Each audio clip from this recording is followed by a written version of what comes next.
Hello, everybody. My name is Eric D. Johnson, also known as BrightShine, right here in the city of Memphis.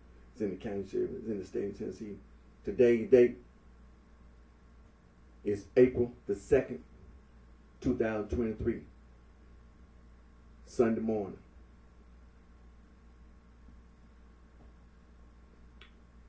Thank all my family, my support for your continued encouragement, support, and continue to keep myself employed in the Memphis tri-state area, continue to further my education, my work college online, and continue to pursue my social degree, studying, being administrating, concentrating tomorrow. At the present time, I took a break from going to school, but in the future, I will be going back to my work college online, and I'm going to continue to pursue my social degree, studying, being administrating, concentrating tomorrow. Now, I'm going to start my Facebook Live.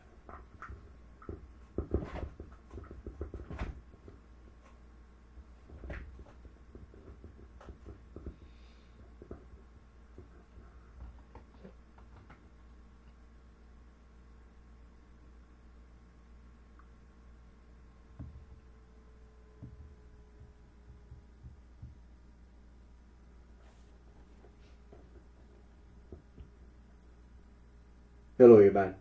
My name is Eric D. Johnson, also known as BrightShine, right here in the city of Memphis. It's in the county sheriff. It's in the state of Tennessee.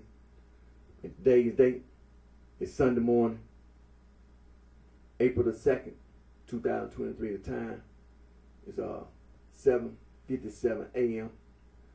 First, I'm going to tell you thank you to all my family, my support, for your continued encouragement support. I'm continuing to keep myself employed in the Memphis tri-state area, continue to further my education.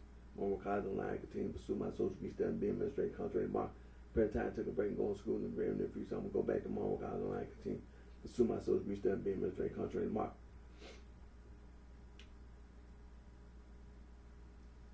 Now, what you see in front of you, anti-gang, anti-Gnostic, anti-Haze.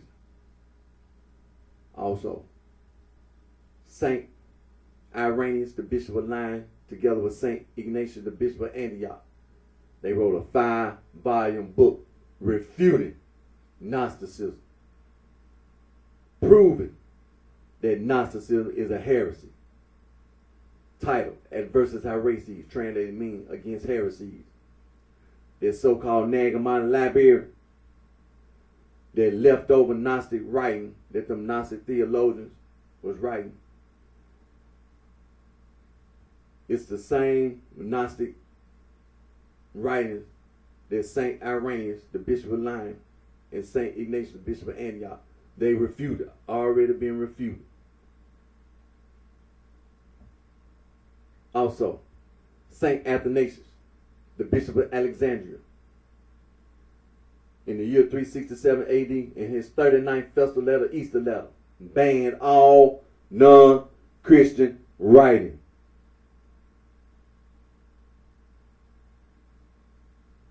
They Nag Hammadi Library that the little farm boy in 1945 outside playing discovered. He found while he was outside playing some leftover Gnostic writing that were wrapped up in some papyrus paper, put in a jar, and buried in Nag Hammadi, Egypt. The little farm boy was outside playing and he found it. He gave what he found to his father, who was a farmer, and eventually the farmer gave what his son had found to the scholars at these colleges and universities around the world. And these so-called scholars in academia around the world, they have taken the Nag Hammadi Library to use to victimize men, women, and children, to destroy wildlife, nature, and the environment, to destroy the South Pole and the North Pole, and to just be destructive.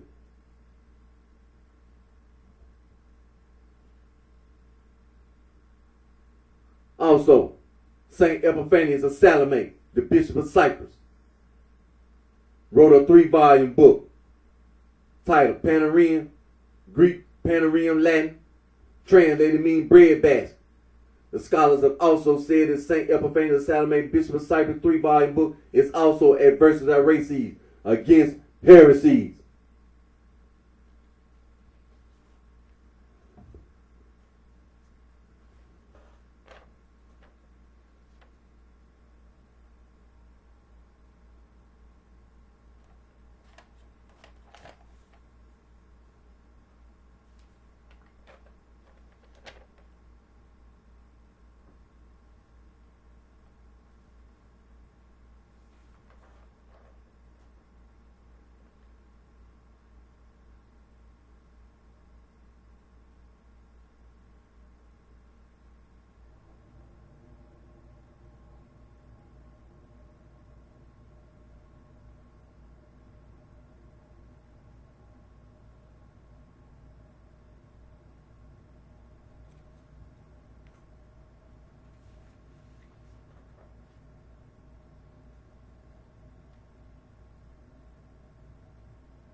Rejecting knowledge.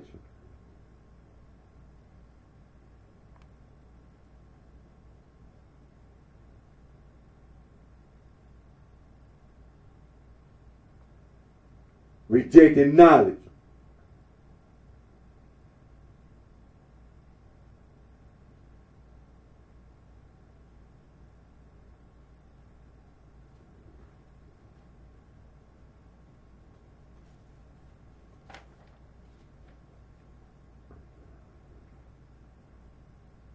Rejecting knowledge.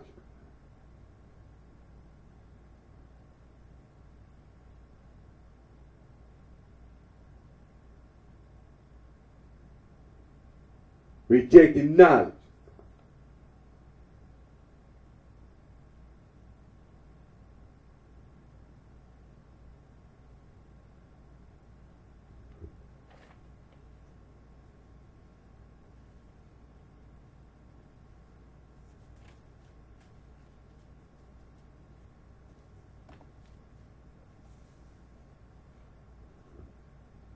See, you take it lightly, the things that I do.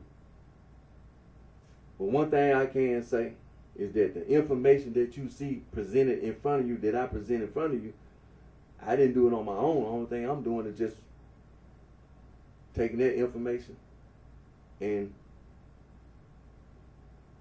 showing it to you. There are a lot of people, like I said, there's a lot of people in academia, so-called scholars around the world. People have gone to, college and university all around the world, earned a associate degree, bachelor's degree, master's degree, PhD, and they didn't do what's right. They took information and distorted the information, used and misused to victimize men, women, children, to destroy wildlife, nature, their environment. Destroy the North Pole, South Pole, just being destructive. You understand? Just being destructive. But also, there are people who did what was right. Who did what was right. And because of the people who did what was right, scholars, people in academia around the world, at colleges and universities around the world, people who did what was right, who went to school, earned a associate degree, bachelor's degree, master's degree, PhD, they did what was right. And that's what you see. Because somebody did do what was right, I'm able to be here to go and do the same thing. Do what's right. To do what's right.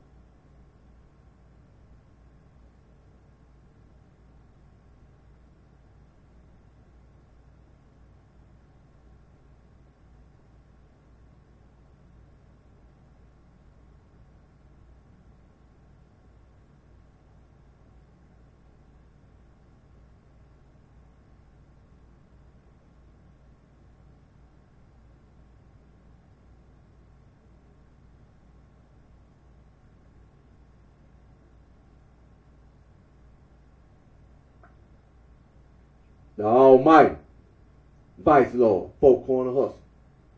The Almighty, Black Prince Stone. The Almighty, Black Disciples, Pop. The Almighty, Mickey Kobe, Crack. The Almighty, Bluefin, Black Disciple, the Black Disciple. The Lord Stone Disciple, 7-Eleven, G Killer, Gangster Disciple Killer, Glazed Donut Killer, GD Killer.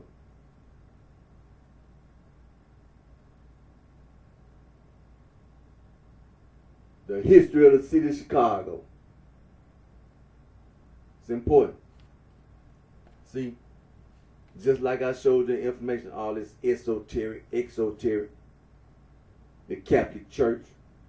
See, somebody did do what was right. Somebody did do what was right. Despite the fact that others did something wrong. You know.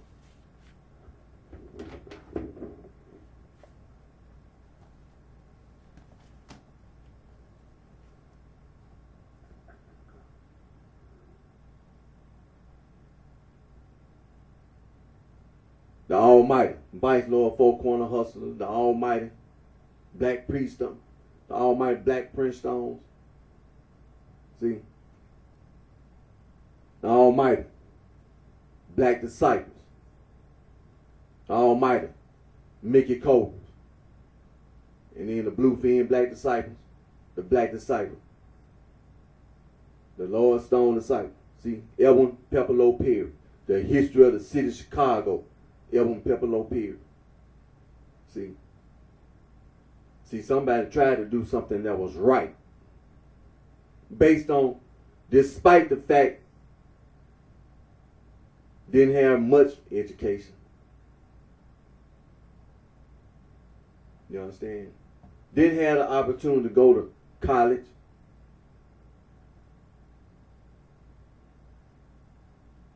Or the university, like many others. But despite the fact that this young man didn't have the opportunity to go to college, university, earn a degree, bachelor's degree, earn a associate's degree, bachelor's degree, master's degree, PhD, based on the little education, that little form of education that this young man had, he tried to do what was right. He tried. And some others tried to do what was right.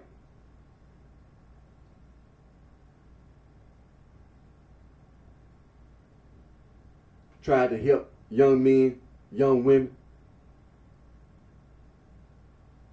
not to be misled by a life of crime. Thinking that the only way that a young man, young woman, a man, and a woman, black/African American, Hispanic/Latin American, East Asian, Southeast Asian, Asian, Pacific Islander, the only way, First American, Native American, the only way that you can be financially prosperous, successful, is through street hustling. Through street hustling.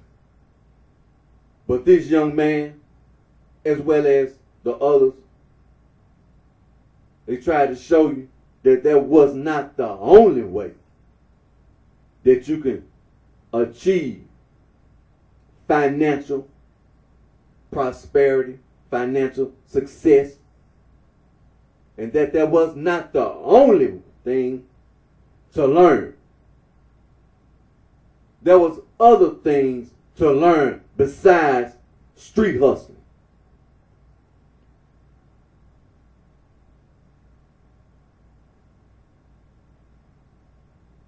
See, somebody tried to do something that was right. Tried to do what was right. The conservative vice lords. And from the conservative vice lord, the conservative vice lord incorporated.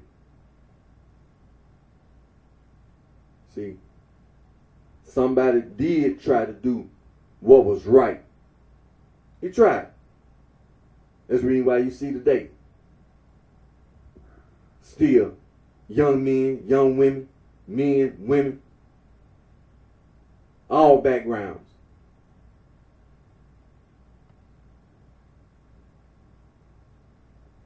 Saying they're vice lord. They're a GD killer. Saying they're a vice lord.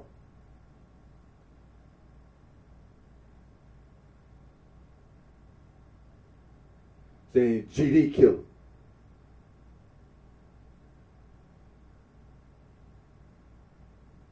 See, somebody tried to do what was right.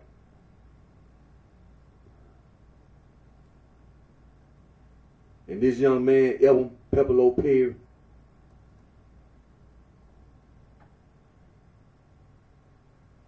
and the rest of them, Bobby Gore, and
and see, like I said, see, young men,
and so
And so, like I said,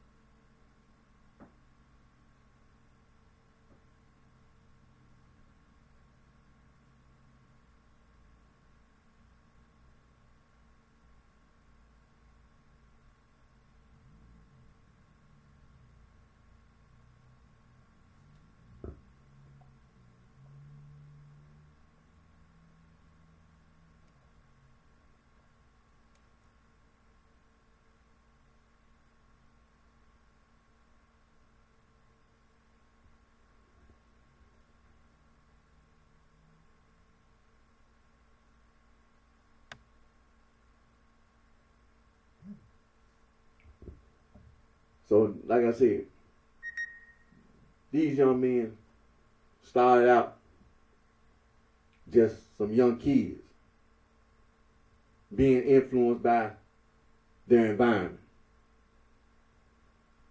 But that influence in that environment didn't last in the minds of those young men.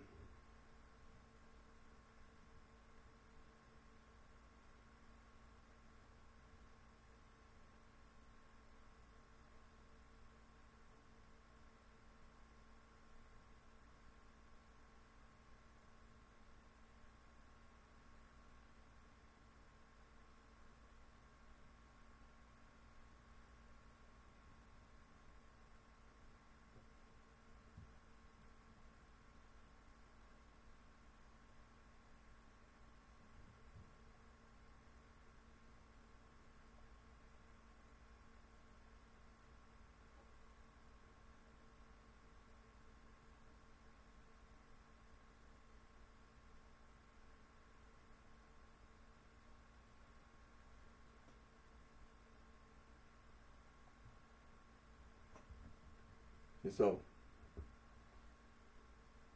those young men, like I said,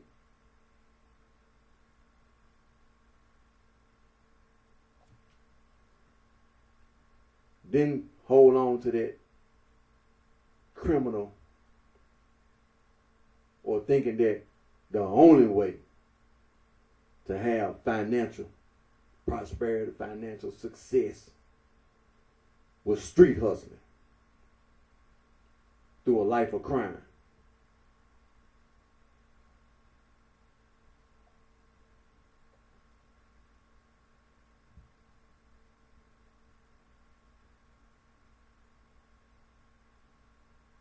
Evan Pepperlo Perry got together with some more young guys. Kyle Calloway.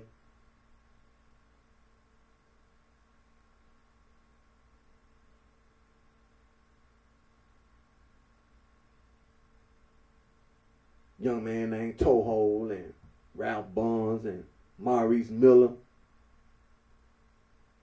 You know, all them guys got together. Evan Pepperlo Perry, and then they got all this stuff together. The vice lord, conservative vice lord.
So, like I said, that's what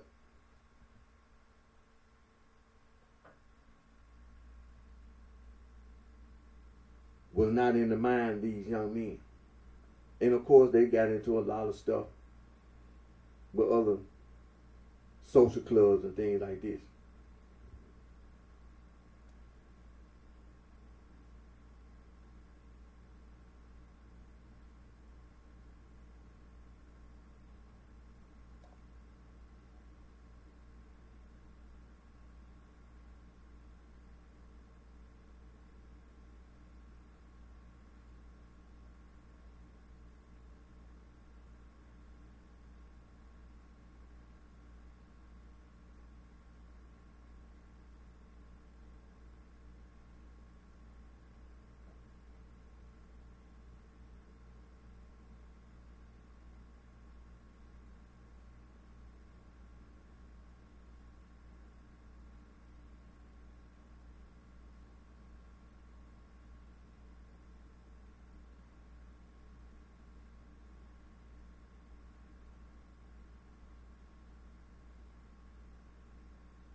So, like I said,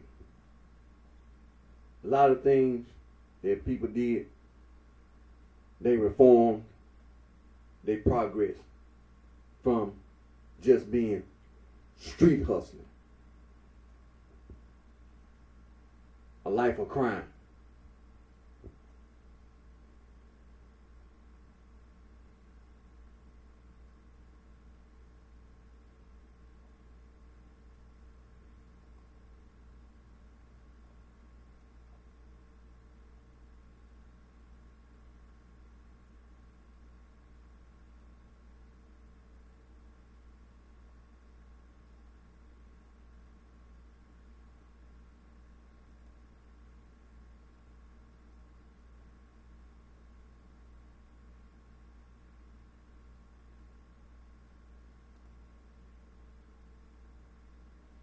Now I was just looking at this picture. They made a movie. You know, that Evan Pepperlo Perry was in. West Side Story.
See,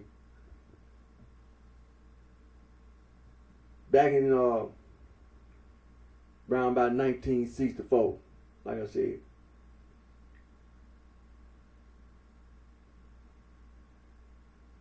some of the things that people were doing, people wanted to change. Around about 1964. Some of the younger vice lords were coming around that night talking about smashing rival gangs that were already beaten to a bloody pulp. Some of those gangs were already asking for mercy and not take any more punishment. But there was nothing else to do in the neighborhood but be big and bad.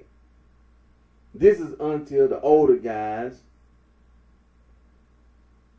came up with an idea based upon how they were seeing the destruction and damage they had caused in the community.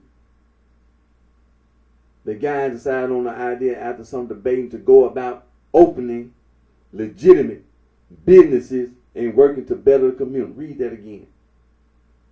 This is until the older guys came up with an idea based upon how they were seeing the destruction and damage they had caused in the community. The guys decided on an idea after some debating to go about opening legitimate businesses and working to better the community. This was a major breakthrough for the vice lords, and on that night, they became conservative vice lords once again. The first order of business was the vice lords to put a stop to the mayhem around them. Vice Lord worked as mediator, stopped violence, put an end to gang war. Vice Lord even stopped fighting with the Egyptian code, which allowed Vice Lord to move into the K-Town section of the North Lawndale neighborhood west of Pulaski Road, and this allowed them mobility to move into the West Garfield Park community. Vice Lord acted as kind of like police or guardian angels, watching over business and people in the neighborhood so harm would not come.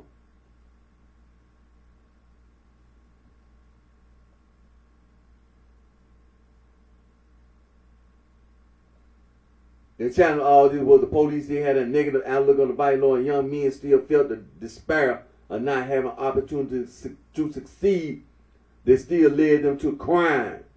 The vice lord knew the best thing they needed on the west side was its own economy with businesses that can invest in the community and bring employment for youth.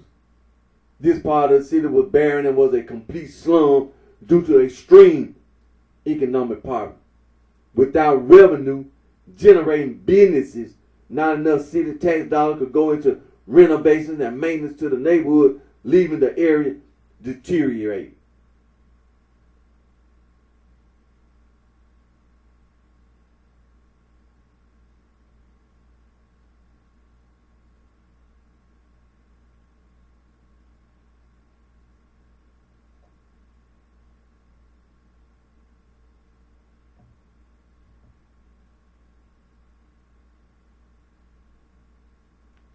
In the year 1965, George T. Sims Jr. was appointed commander of the Fillmore District and the first black commander of that district as well.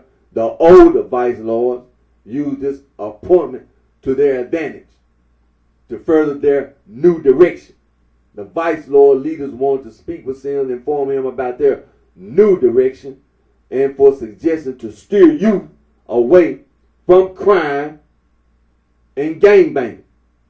After this, the streets of North Lawndale slowly began to improve.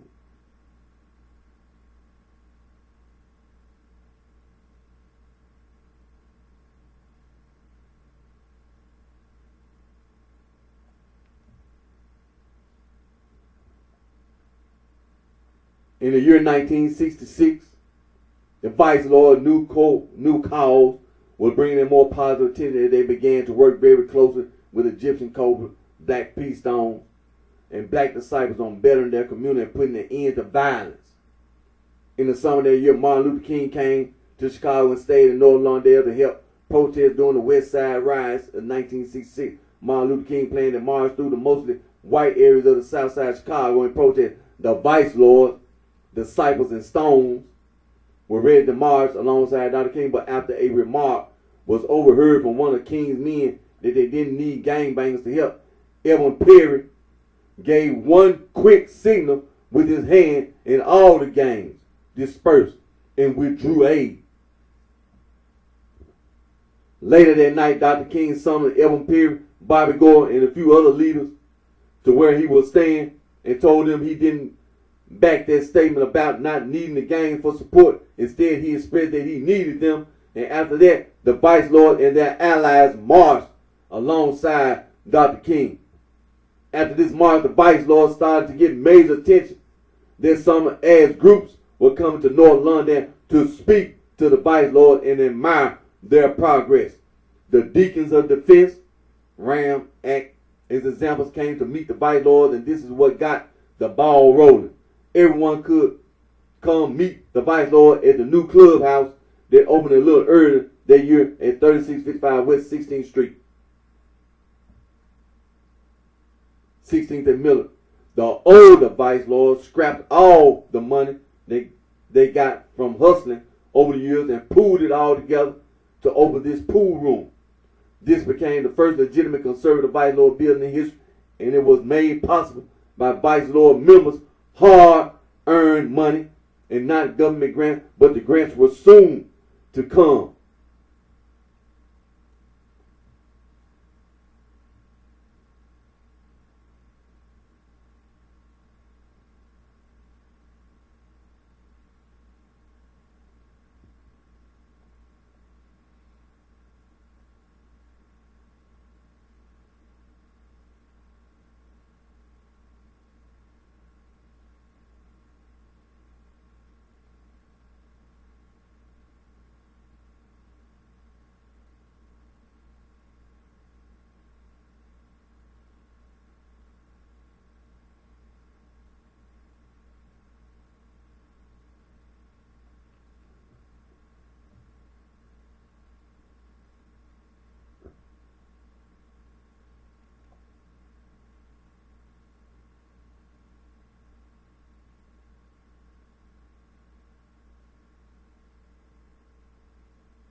So as you can see, just making the point that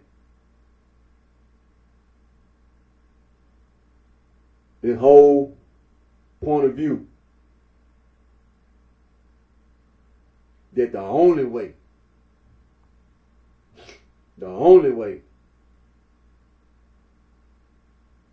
financial prosperity, success through street hustling, through criminal activities. That whole point of view was thrown out the window, was rejected. That whole point of view, rejected.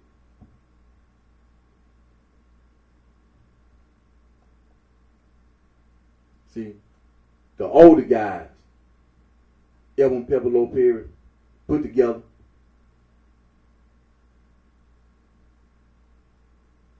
the older guys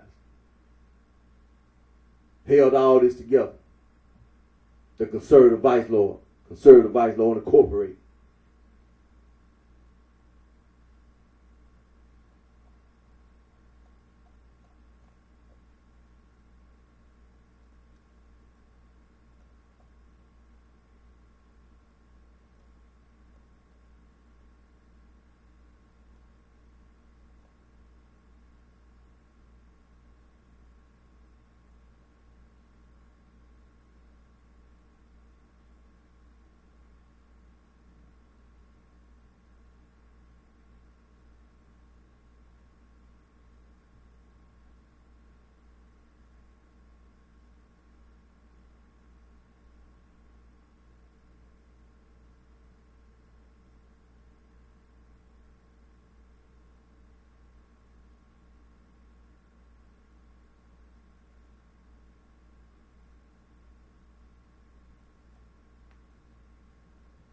And see, some of them older guys, when you go back,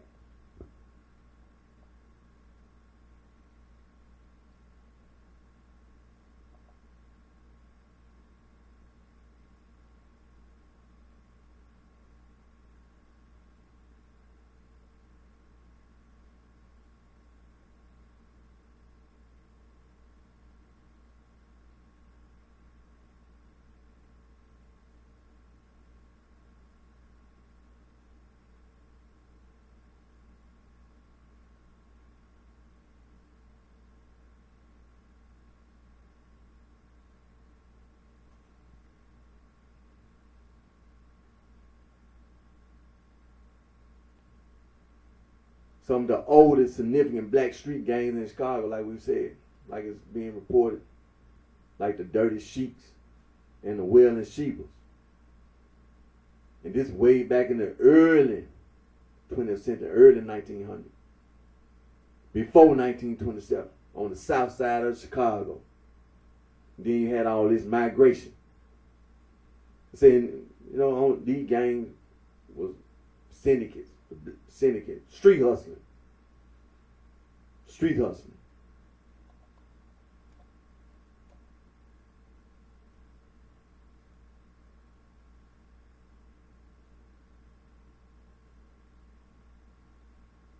And see, over there on the west side of Chicago, over there on Maxwell Street, the Maxwell Street Market area. But see, in the early 1940s, you had this migration to the city of Chicago, to the north, Illinois, as well as surrounding states. Instead of working Jim Crow and all this sharecropping, a lot of black / African Americans trying to leave the South and all that Jim Crow stuff, trying to look for something better.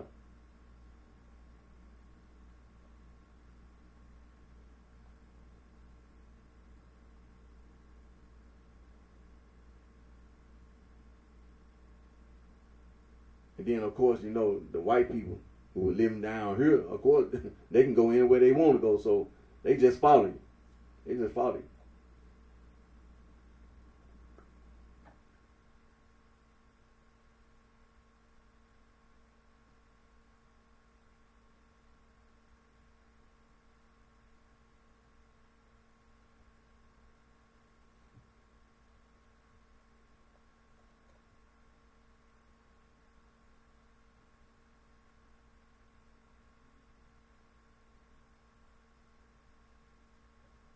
See, out of that Dirty Sheiks and Wailing Sheepers, they were the ones who created the Imperial Chaplains and the 14th Street Clovers.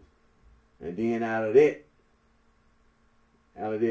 Imperial Chaplain and out of that 14th Street Clover came all this conservative vice lord. Them older guys. And see, like I said, it's something that they left out. There's a lot of things that they say. It's one big thing that they left out. The 1945 discovery of the Nagamon Library. There's a lot of history. I mean, when you talk about history, people can write it the way they, but it's one big piece of information that you left out. The 1945 discovery of the Nagamon Library, that leftover Gnostic writing that them Gnostic theologians was writing about, all this writing they were doing. That St. Athanasius, the Bishop of Alexandria, together with the other bishops in the Catholic Church, they had went around and collected all that Gnostic writing, went around and collected it. And what that mean? It mean they went around and took it. St. Athanasius, the Bishop of Alexandria, and the other bishops in the Catholic Church, when they say they went around and collected that Gnostic writing from them Gnostic theologians, what that mean? It mean they went around and took it. They didn't ask nobody, would you give me that Gnostic writing? They went around and took it. St. Athanasius, the Bishop of Alexandria, together with the other bishops in the Catholic Church, they went around and took that Gnostic writing from them Gnostic theologians and destroyed it. They took it. They didn't ask nobody. They ain't asked. Will you give me that? Will you give me that writing? Will you give me that information? No, they went around and took it. If anybody want to ask what they mean, they went around and took it. St. Athanasius, the Bishop of Alexandria, and the other bishops in the Catholic Church, they went around and took that Gnostic writing from them Gnostic theologians. They took it. They ain't asked no questions. They took it. and destroyed it. Didn't ask no questions. That's what it means. They went around and took it. And didn't ask no questions. They weren't soft. They weren't afraid. They weren't scared. They weren't having it. St. Athanasius, the Bishop of Alexandria, he wasn't having it. No. And them other bishops in the Catholic Church, no, No, you ain't, no. Give me. They went around and took it and destroyed it. That's what it means. Because in the first century, St. Irenaeus, the Bishop of Lyon, together with St. Ignatius, the Bishop of Antioch, they had already refuted Gnosticism anyway. So for them to still be walking around, trying to promote that nonsense, it had already been refuted, proved to be a heresy. Already been proven. St. Irenaeus, the Bishop of Lyon, together with St. Ignatius, the Bishop of Antioch, they wrote a 5-volume book titled Adversus Heresies. What that mean? Translate, it means against heresies.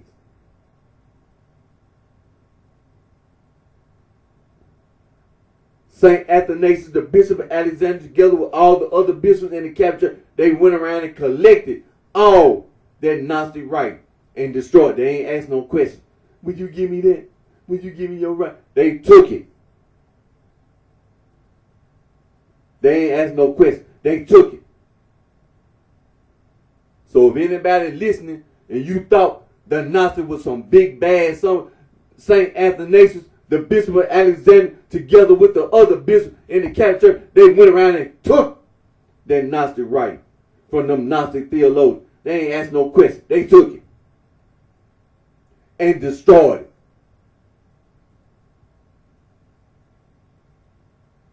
That's what they did.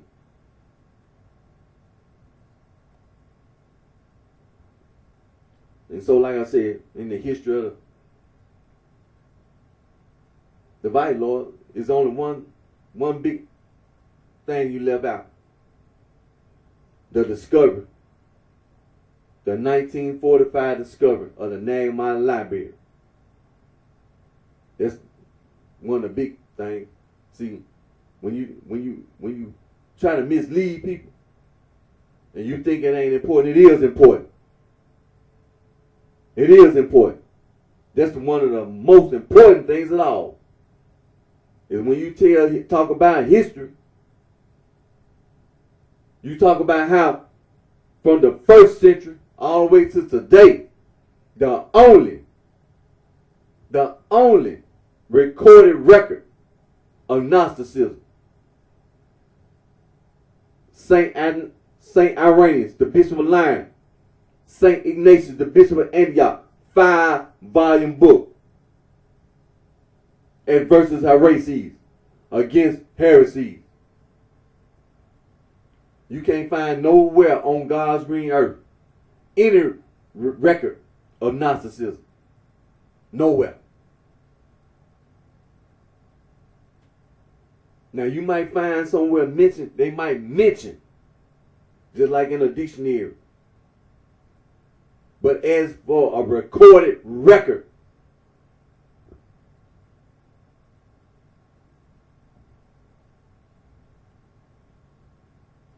nowhere.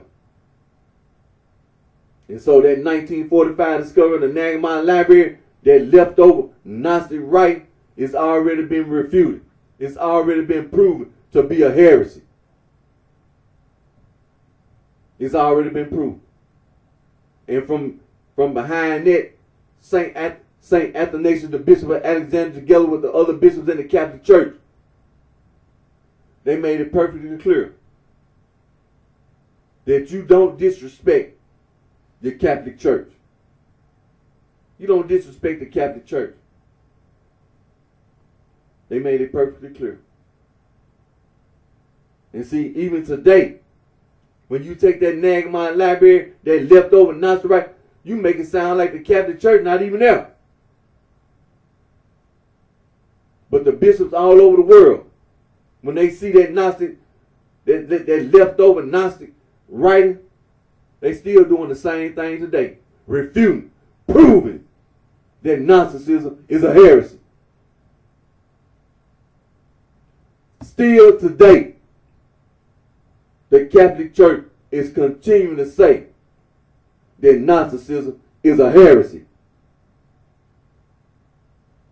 So, for all you individuals who keep thinking that you can play with other people, you try to use and misuse that Nagamon library by going around lying and trying to use violence. Trying to use violence.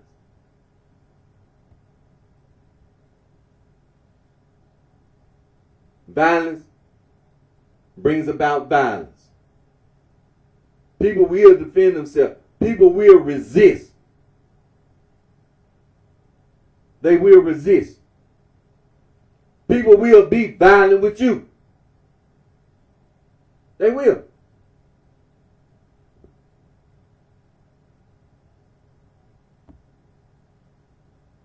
People will oppose you.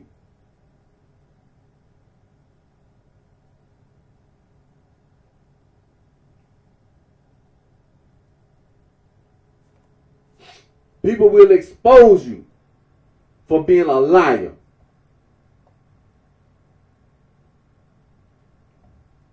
They will expose you as being a liar. That's what you're doing, lying. Because see, that's all that Nazis do, is take information and distort it. See, it's becoming very, very clear. Becoming very clear. In the study of history, even before the first century, there's evidence of this Gnostic. And when you see this Gnostic, that's what they try to do. They try to distort religion. They try to distort religion. They just lie. It don't make no difference what kind of religion. It could be any kind of religion. They just lie. That's what they do. They lie. And when they lie, they try to use violence. They try to use violence to persuade people.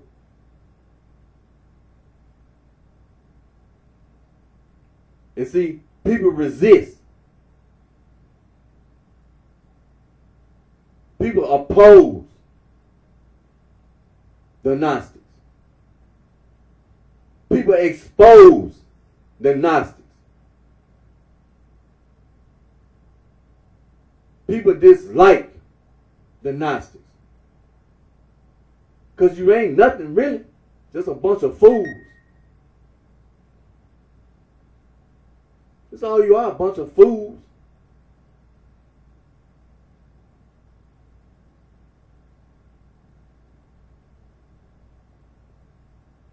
Ain't no sex. You just a fool. A man and a woman. You just a fool. A man having anal sex with a woman. And the woman is having anal sex with a man. You just a fool.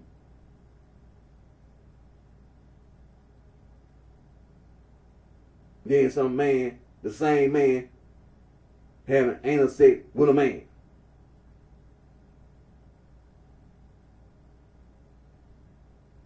You a fool.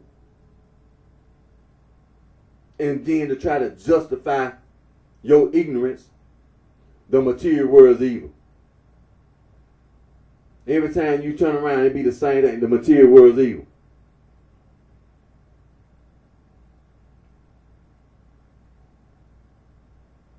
It's always this is your reason for trying to destroy wildlife, nature, and the environment. The material world is evil. No, it's not. You lying. Trying to destroy the North Pole and the South Pole. The material world is evil. Now you're out there in outer space. The material world is evil. You lying. See, when you say all that stuff, it's not nothing that you did, or it's not information that's original to you. But see, you took information from some others and you distorted it. The demiurge. See, that's not no Gnostic.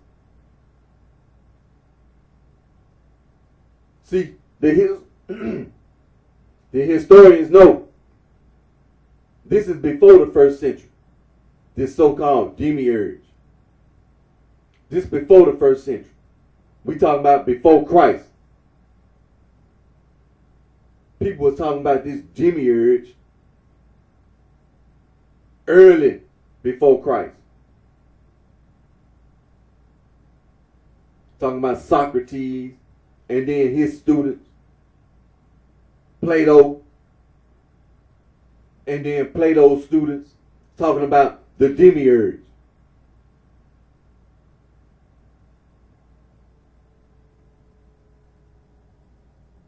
But what they said about the demiurge, that's not what they said. What they said about the demiurge, Plato's students, just to get straight to the point, Plato's students, they said that the demiurge was benevolent. And that the material world, they desired, that the demiurge desired a material world that was good. See, you can't lie. And this was before Christ. This was before the 1st century. This was before the 1st century. So we talking about, when you talk about the Jews, it's even mentioned in the Bible, in the Holy Bible. The children of Israel going to war with the Jews. Well, see, during that time, this was before Christ. They were talking about the demiurge.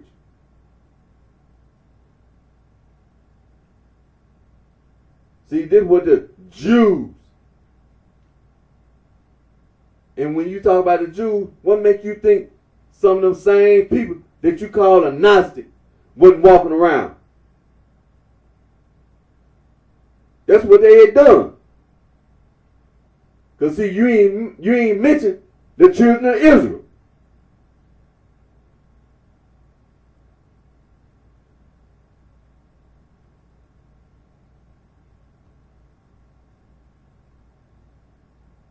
See, that's what they did.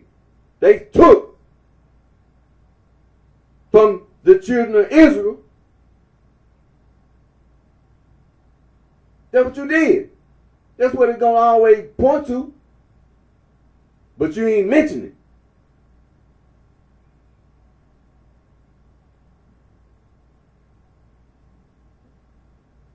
See, it becomes obvious that you don't tell the truth. Then you want to talk about the Jews.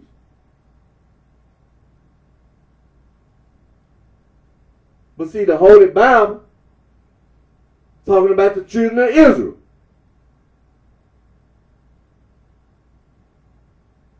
Going to war with the Jews.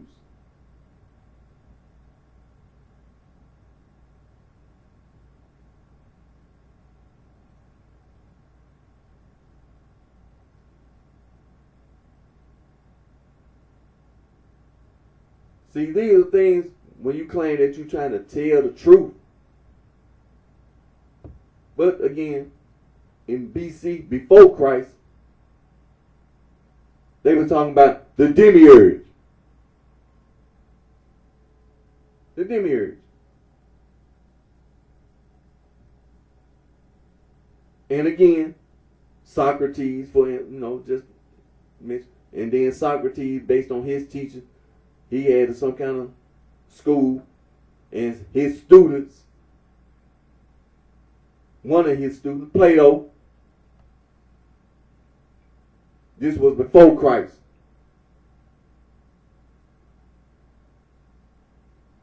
And then Plato's students talking about the demiurge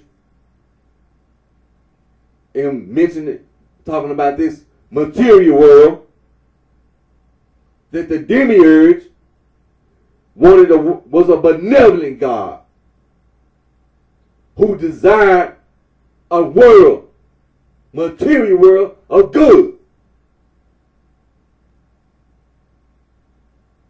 But the Gnostics, they took that information and distorted it.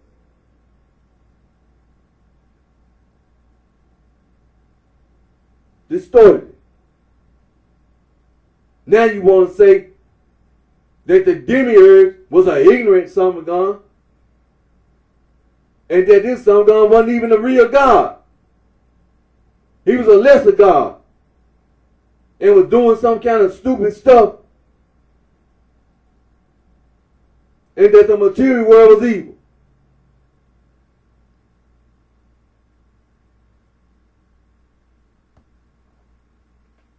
It's a distortion.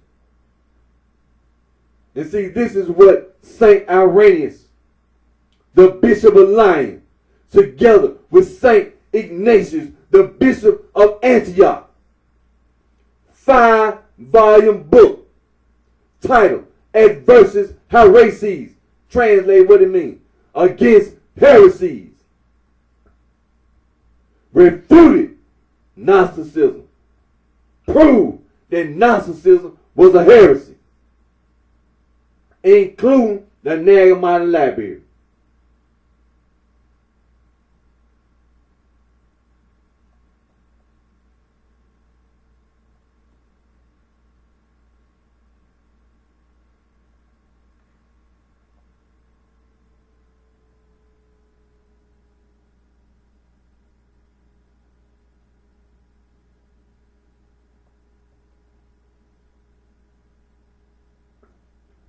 So,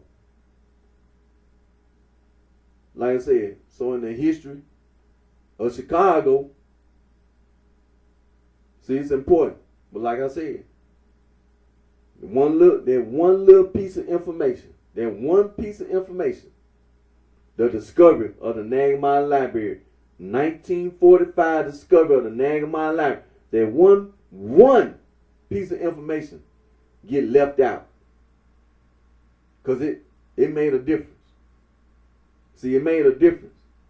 Because people were doing things one way before the 1945 discovery of the Nag Hammadi Library. And then after the discovery of the 1945 discovery of the Nag Hammadi Library, people started doing things another way, which was wrong. You lie. And you're being destructive.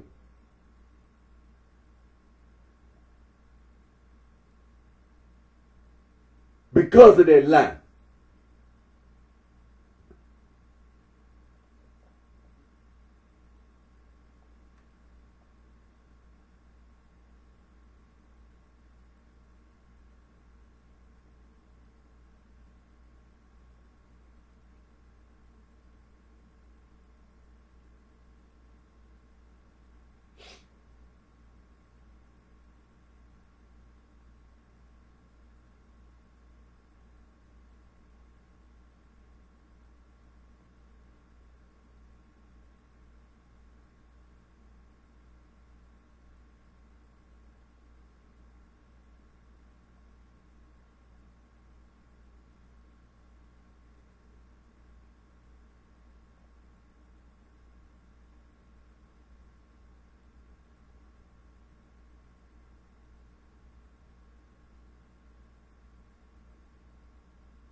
So, like I said, that's a very important thing, key thing about history.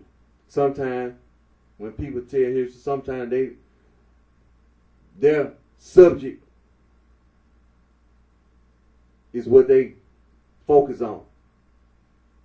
But see, one key fact that can be left out, and when you leave that key fact out, and when the people read the history, they don't pay attention to that one fact of history that got left out. So what I did was included that very, very important fact about history. The 1945 discovery of the Nagamon Library. It's important. Because like I said, it's a known fact that Black/African American were denied education, of course. And then when you say that Black/African American were given education, you were undereducated. And then out of being undereducated, you get miseducated. See, somebody could try to claim that they try to give you education, try to teach you your ABC, 1, 2, 3, thing like that. But they ain't try to give you a quality education. They just taught you just enough, just so you can say your name. And you probably could say your ABCs and your 1, 2, 3s. But when it comes to math, that's as far as you went. 1 plus 1 is 2.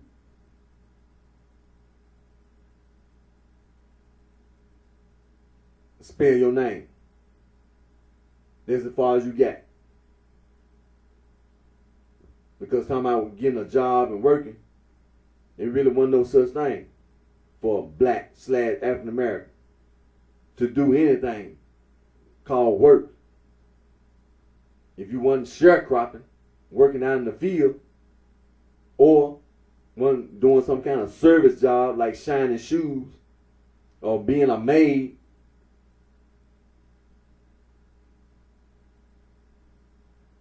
working on the railroad, and you the one that's opening and closing doors, working at a hotel, pushing a button on the elevator to go up and down all day. When a white man and a white woman come in the hotel and you standing there in the elevator, they can't even push a button on their own.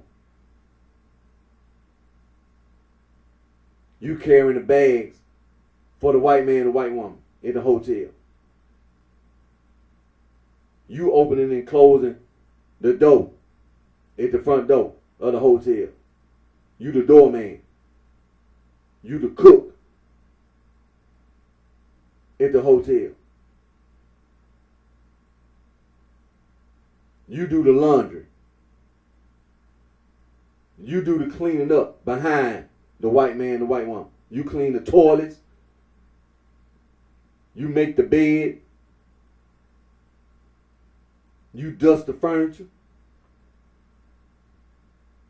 You go outside. You sweep the sidewalk. If it's some grass somewhere, you cut the grass and edge the lawn. Trim the hedges. That's the kind of job for a Black/African American. Service job.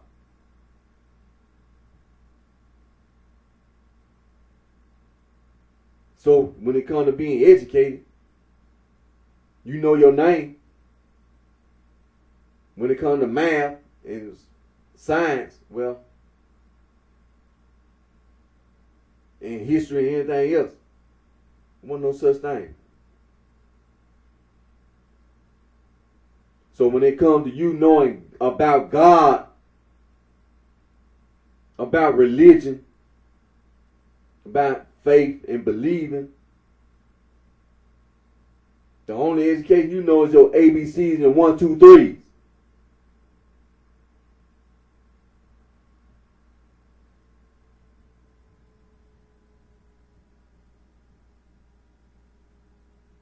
I don't know how a lot of people made it to Chicago, didn't have no education. How you gonna read a map? I don't even know how you know where you live. I'm talking about you from Mississippi, from Tennessee, from Arkansas, from Alabama. You from Texas. You from Louisiana. You can't even pronounce Louisiana.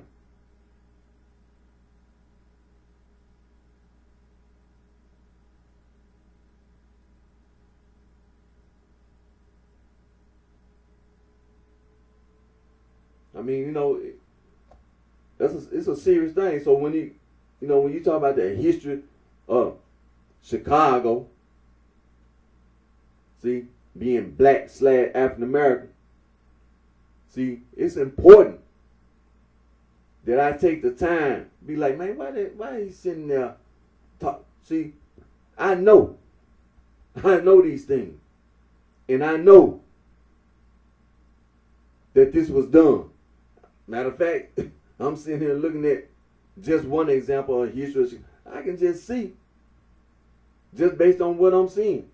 I already know that was done. Before 1940s, talking about being a black / African American, going to school, being from Alabama, Tennessee, Arkansas, Texas, Oklahoma, Louisiana, Mississippi, Kentucky, Missouri. Before 1940s, talking about knowing how to read and write, knowing how to do math. Jim Crow,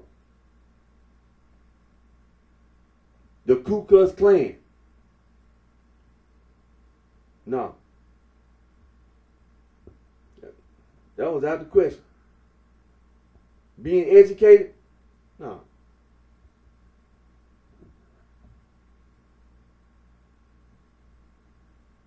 That was no such thing, being educated. No.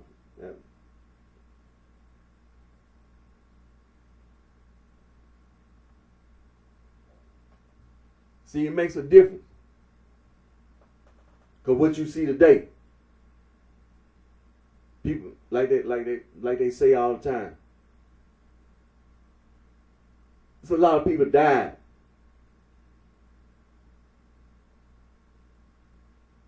So what you see today, for instance, Dr. Martin Luther King Jr. What's this? This April the 2nd. This April the 2nd. April the 4th, 1968.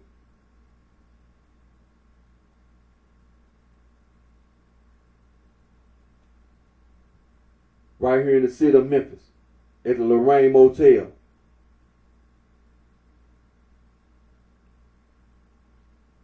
Dr. Martin Luther King Jr. was assassinated. Somebody died trying to stand up for people's rights. Not just his rights, but for other human beings. Just to be a human being.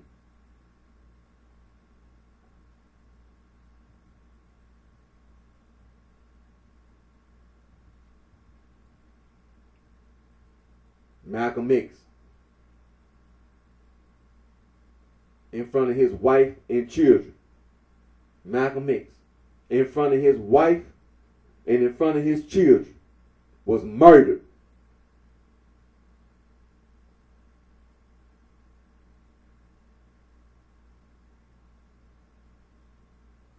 Medgar Evers.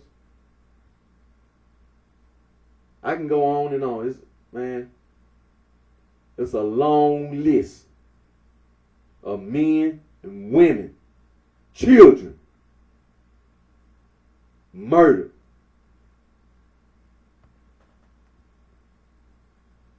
killed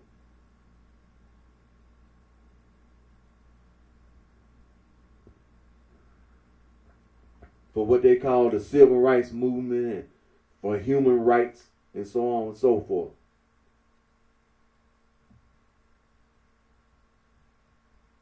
I got to do my reading. But see, these things are important. Because see, even today, people try to lie. And they try to use and misuse information to victimize men, women, children.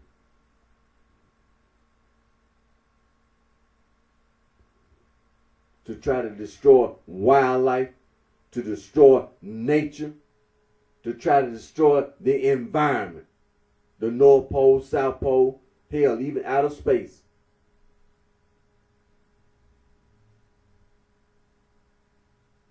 Try to take information and try to distort information. Try to lie. And try to use violence. Trying to use violence to persuade people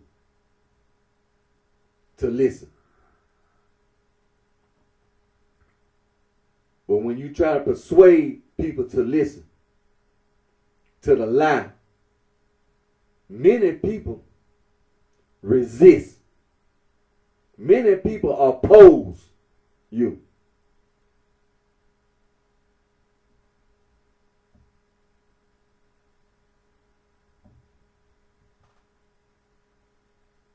One example, one method of opposing, resist, is to expose.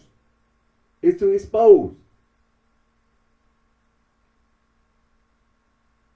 the liar.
So, like I said, it's very important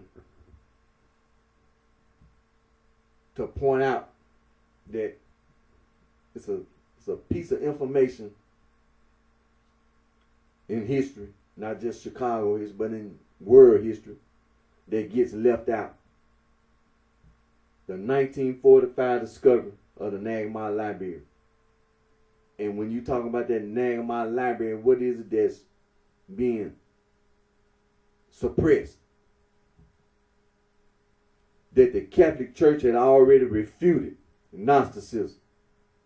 And that information is nothing but some Gnostic writing that some personal persons call themselves trying to hide.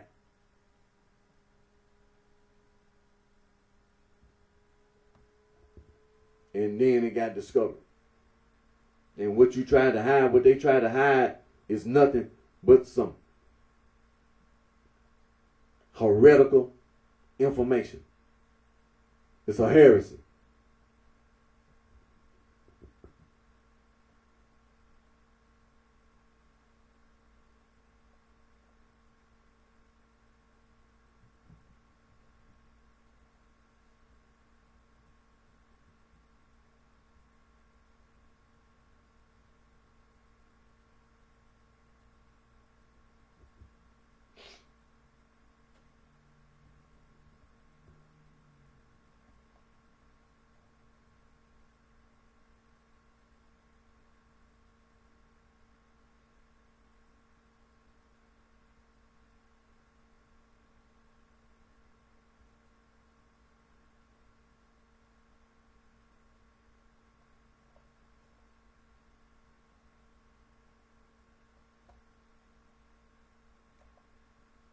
And so, the time that I spend is time well spent. Because it makes it clear, first of all, I ain't no Gnostic. That's the first point. First of all, I'm not no Gnostic. I'm not blind, deaf, and dumb. Like, I don't know what it means to refute. And I don't know what a heresy is. I know.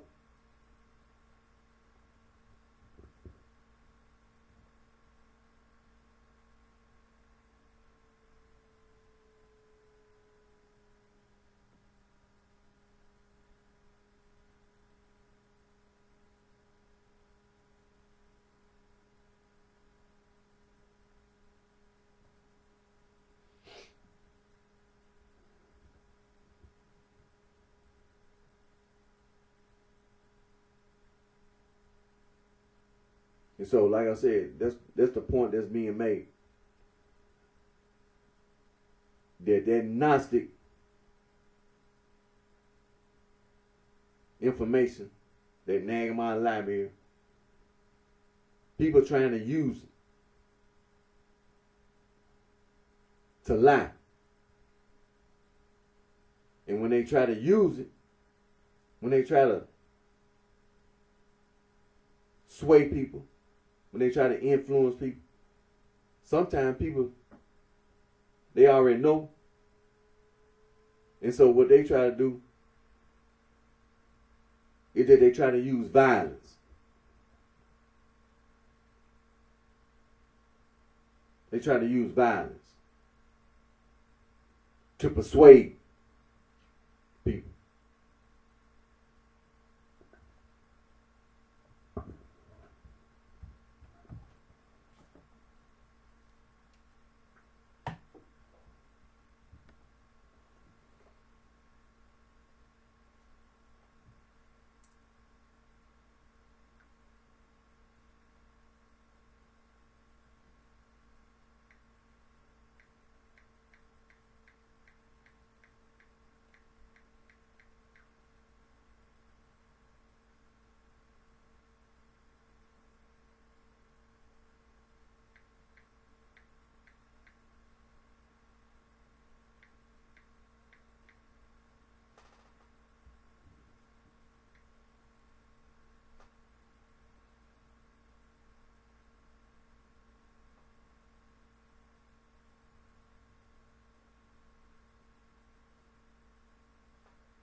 So when we talk about the history of the city of Chicago, see, it's very important because, see, when I think about my dad and my mama during the time when they was growing up, when you talk about 1940s, by the time you get to the 1950s, see, my dad was a young man,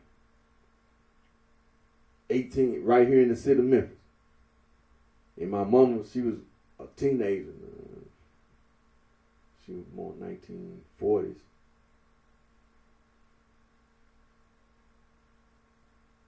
Yep. In 1950, my mom was still in her teens. And my dad about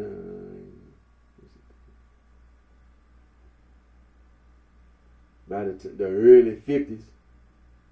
Let me see, the Korean War, when my dad was in the army. Right, yeah. Early, see, he was a young man, 18 years old. Joined the drafted in the army during the Korean War.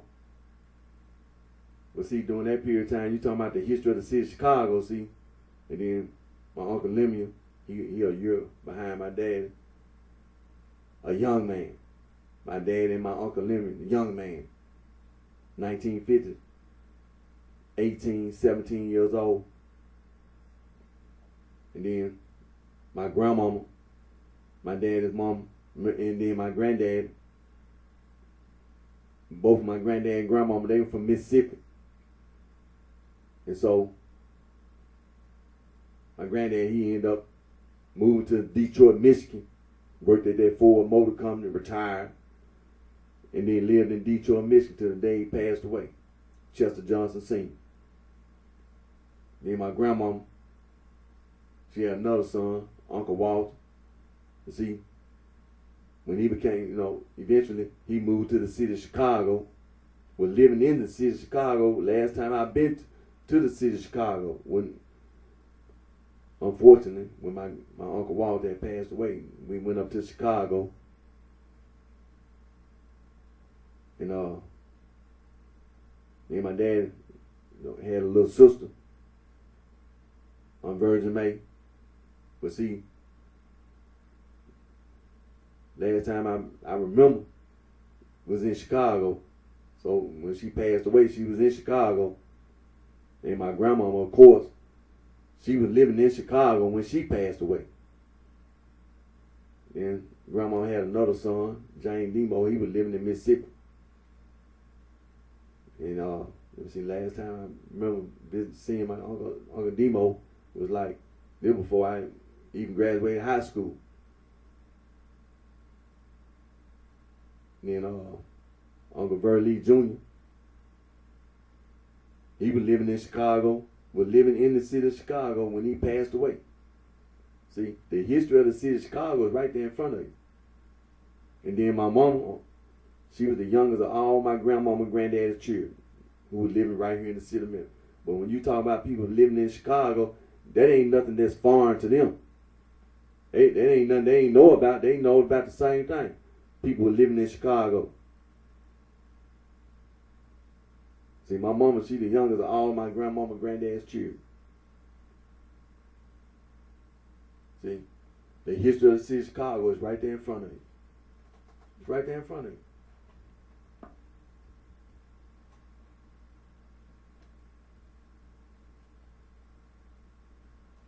So, like I said, trying to lie. And see, when I think about it, I think about my dad and my mom. You talking about you trying to use the name of my library, you gonna try to lie. Talking about the material world is evil. Well, I'm gonna tell you this. Now you may have this opinion. You got this opinion that you can victimize men, women, and children. Well, I'm gonna say this. When you try to use violence, I'm going to be that person that's going to resist. I'm going to be that person that's going to oppose you. I'm going to be the person that's going to be violent with you. Because Eric ain't going to take it. Eric ain't going to take it.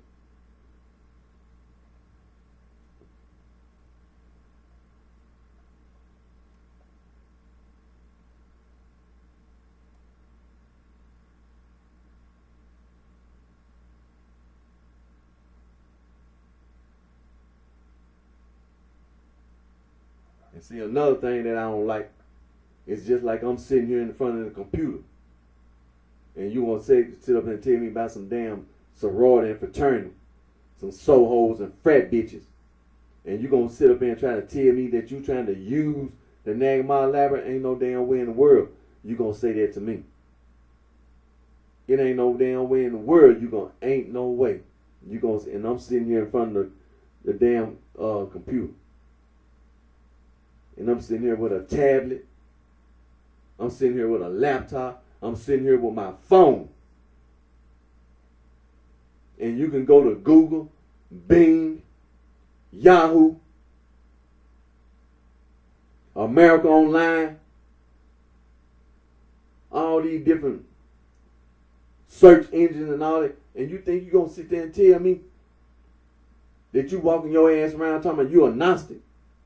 And I know that the Catholic Church already refuted Gnosticism in the first century.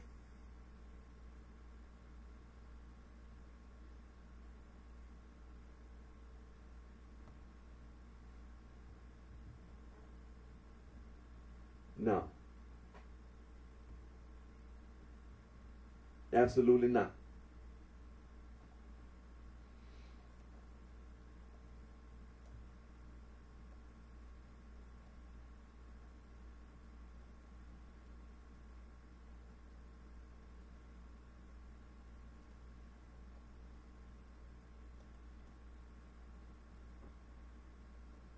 You see?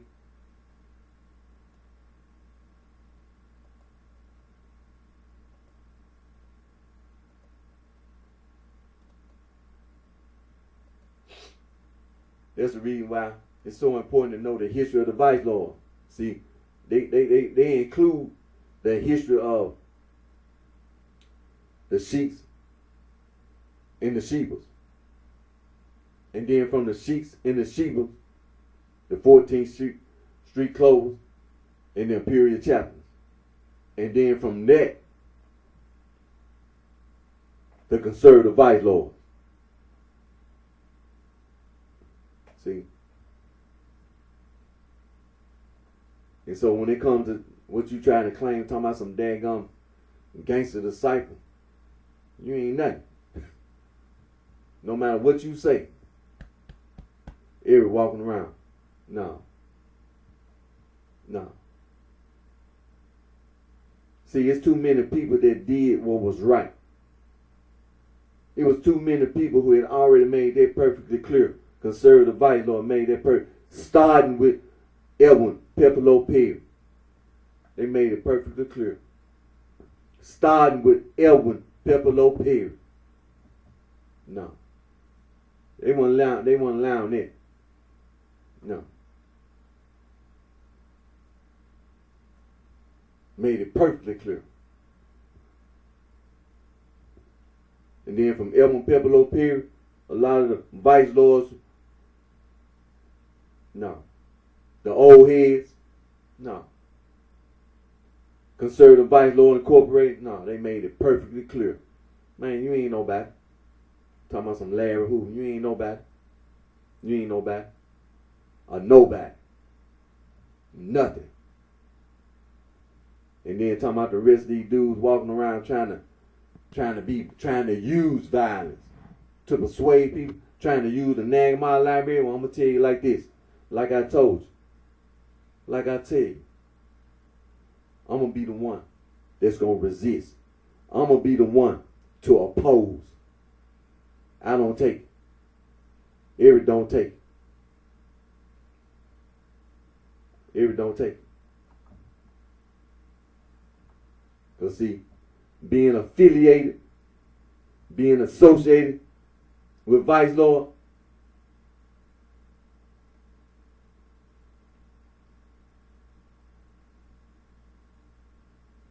GD killer.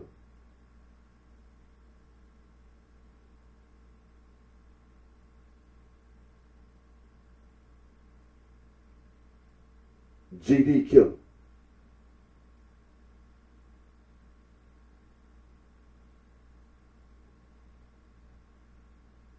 Don't care nothing about you. Don't care nothing about you. And don't give a damn about no so-called Crip gang, no blood gang, because it's going to mean the same thing. See, it means the same thing. You try to use the Nagamon library and call yourself trying to influence people. See, all you do in the line. And see, that's what people do when you resist and when you oppose, you expose the liars. You expose the liars for being a damn liar. And when you lie, you die. You lie, you gonna die. It ain't no such thing as trying to use no Nagamon library. There ain't no such thing as being no Gnostic. No such thing. So you can try to use violence. You can try that. You can try. But I'm going to tell you this. I'm going to tell you this, so-called Crip gang, so-called blood gang. You better know this, goddammit. That Eric gonna resist. And Eric gonna oppose you. Eric don't take it. Eric don't take it. Eric don't give a damn about you. Don't care nothing about no Crip gang. Don't give a damn about no blood gang. Don't care nothing about you. Period.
Now, what I was looking at is that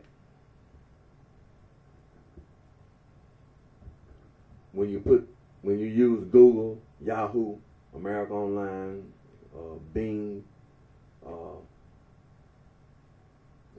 the different, what's the other one? Mozilla, Firefox, Microsoft has, but all these different things that you can use when you're on the World Wide Web to search for information. And when you go into the search bar, Catholic social teaching, and the first thing that pops up,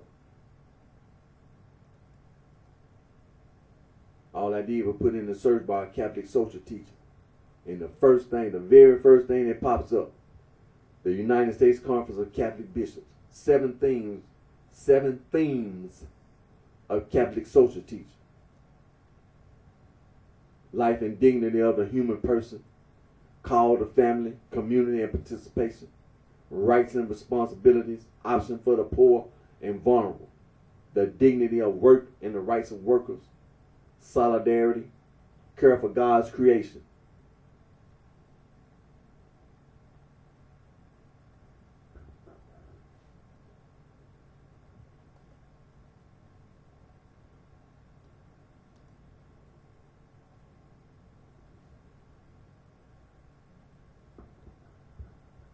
And then when you put something in the social in the search bar, you have all these answers that come back, and they're all Catholic, from all these different Catholic sources.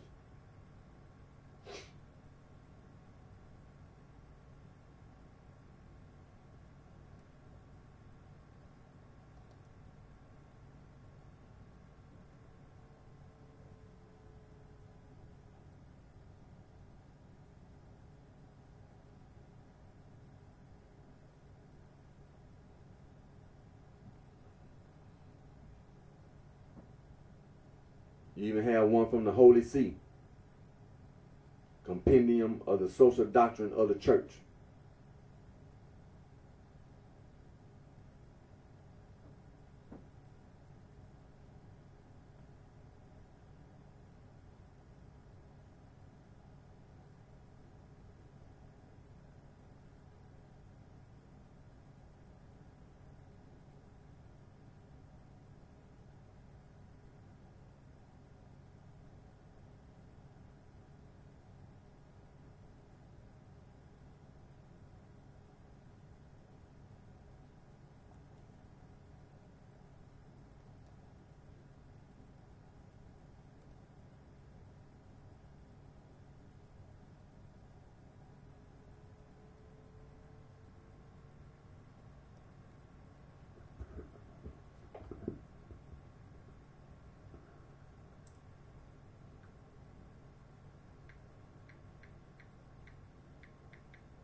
Like I said, Catholic social teaching, the United States Conference of Catholic Bishops.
This is the compendium of the social doctrine of the church, the Holy See.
The Catechism of the Catholic Church.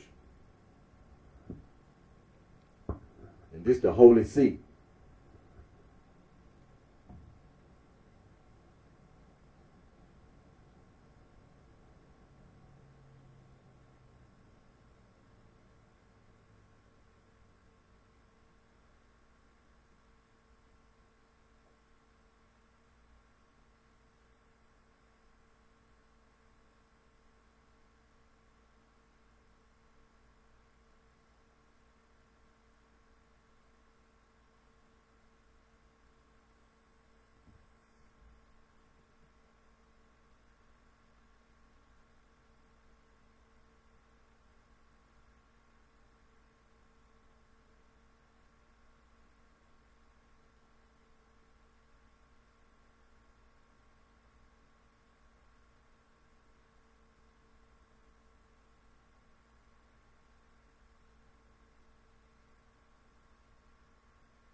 The Catechism of the Catholic Church, the United States Conference of Catholic Bishops.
See, it's important. It's important. When I leave my video and when I put something there, I put it there for that reason because it's important. You want finna say what you gonna think? You gonna say something about some Islam? That what you think? See, it goes back to when all that Gnostic nonsense, and when you thought that some of them people were walking around, they were still walking around. Because see, this was Saint Epiphanes of Salome, the Bishop of Cyprus, in his 3-volume book titled Panarean Greek, Panarean Latin. Translated means bread basket. And the scholars at the college and universities around the world, they continue to say that St. Epiphanes of Salome, Bishop of Cyprus, 3-volume book is also adversus heresies against heresies. See, you can still see these people walking around even after St. Athanasius, the Bishop of Alexandria, and the other bishops of the Catholic Church had went around and collected all that Gnostic writing and destroyed it. Where they go? See, a lot of those people were still walking around, as well as all these other people with all this other stuff, all this other made up junk. And then you trying to figure out where Islam came from. What you got to figure out? That's where it came from. They talking about this man's name, Muhammad. Talking about he was receiving ayats, verses.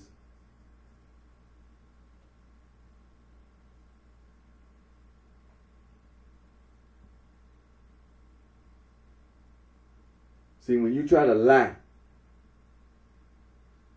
to people,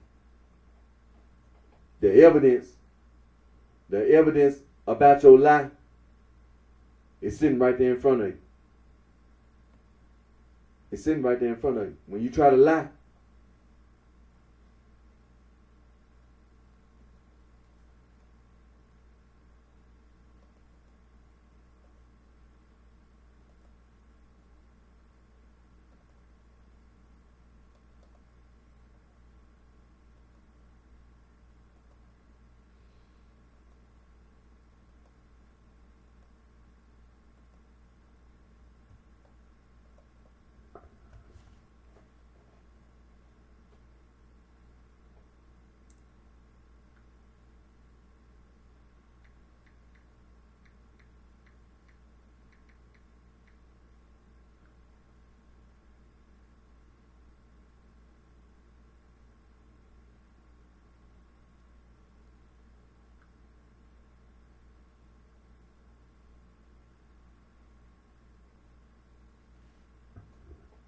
Sam Cooke.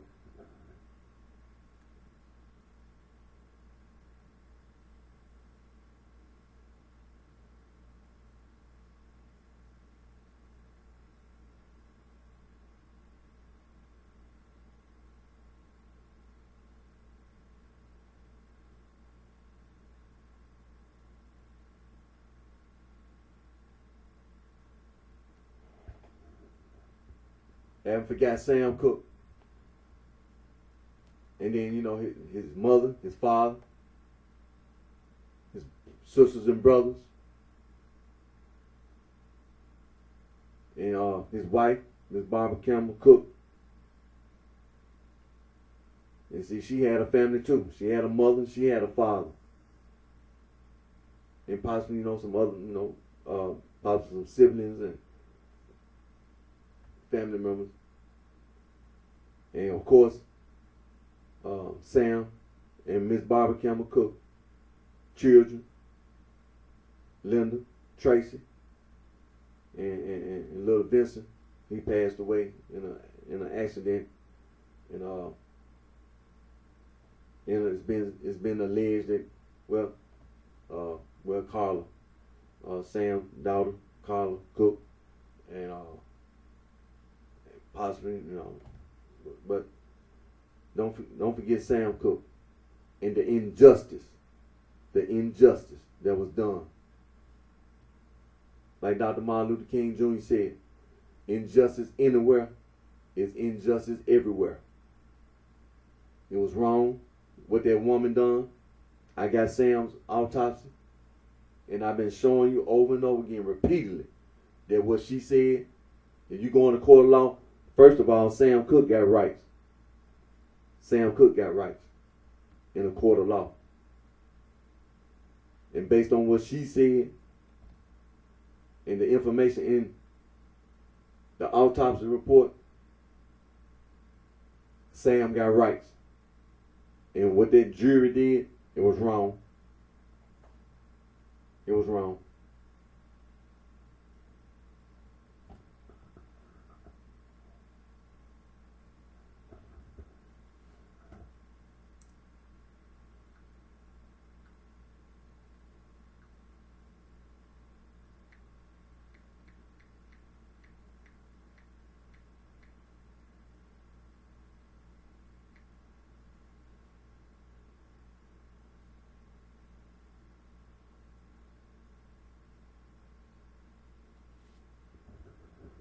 King Von.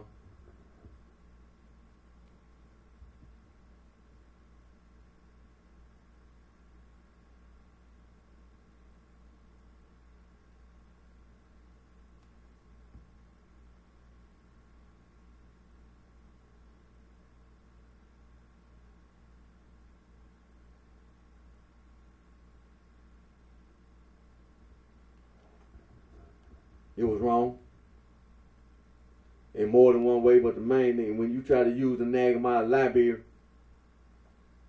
and call yourself going to try to use violence, talking about you're a Gnostic,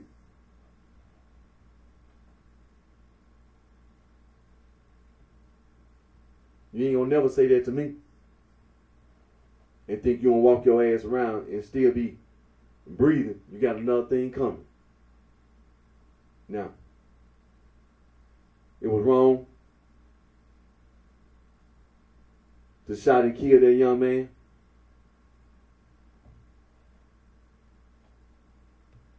And I know it's going to be justice in the courtroom, but you got to always make sure it be justice in the courtroom.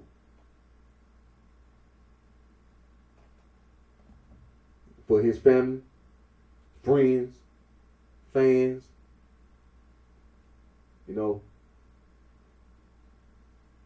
don't forget King Von.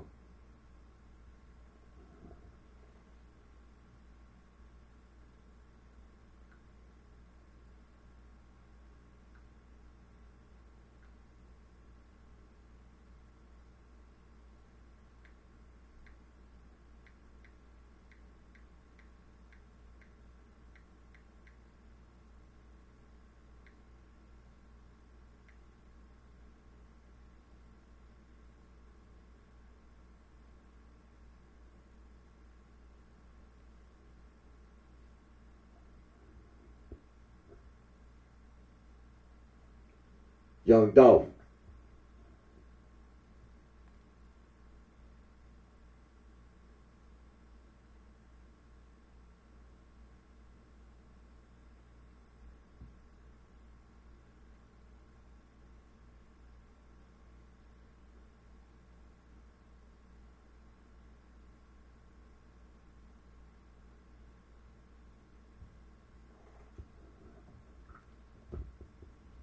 See, that's the reason why it's important to always know that the conservative vice lord walking around. That the conservative vice lords in Chicago,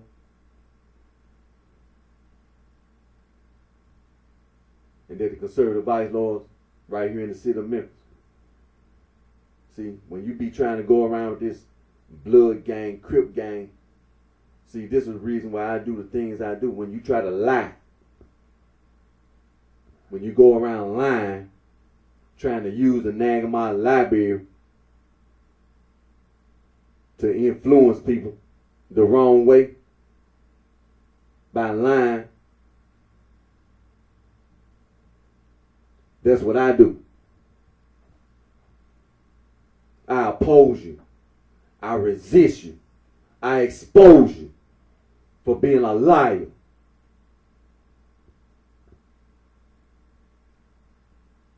Because that's what you do. Because that's what you did.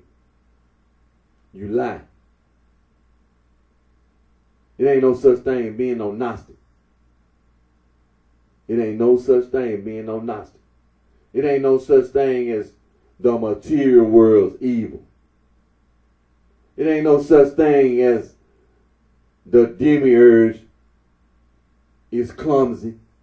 The demiurge is an ignorant God. And so I'm just going to be destructive. You just a liar. You don't know what you're talking about. See, when you talk about a young dog, see, you talking about his mother, his father,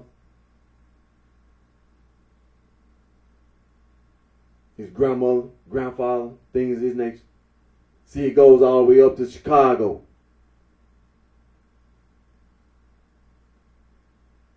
You see, it was people living in Chicago like it was people living right here in the city of Memphis who were acquainted with young Dolph's family before all that nonsense out there in California. See, when you talk about his family, his mother, his father, his grandmother, grandfather, like a lot of people, they were looking at Chicago. They weren't looking out there in Los Angeles, California. They were looking up there in Chicago because they knew that there were some people walking around in Chicago. This is all people were concentrating on. Chicago. That's where young Dolph was born. Chicago. Who told his mother and father that? That they had to be worried about where he was born. What's so important instead of a woman and a man having a child, that your child, instead of being born in Memphis, you got to be worried about going to Chicago and then being born in Chicago? Because there was a lot of people who were friends and family in Chicago.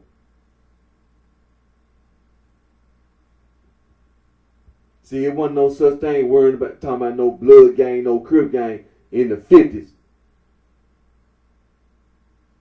See, it was all, see, when you look at the history of Chicago, the dominating information, the vice lord.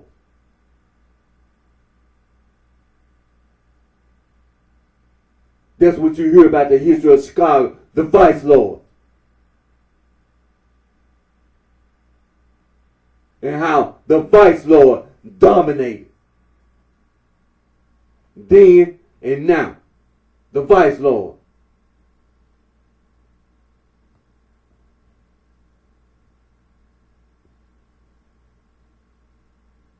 When you try to lie. See, the Catholic Church been around a long time. When you try to lie. The 1945 discovery of the Nagamon Library. See, there's a lot of black / African American who were denied education.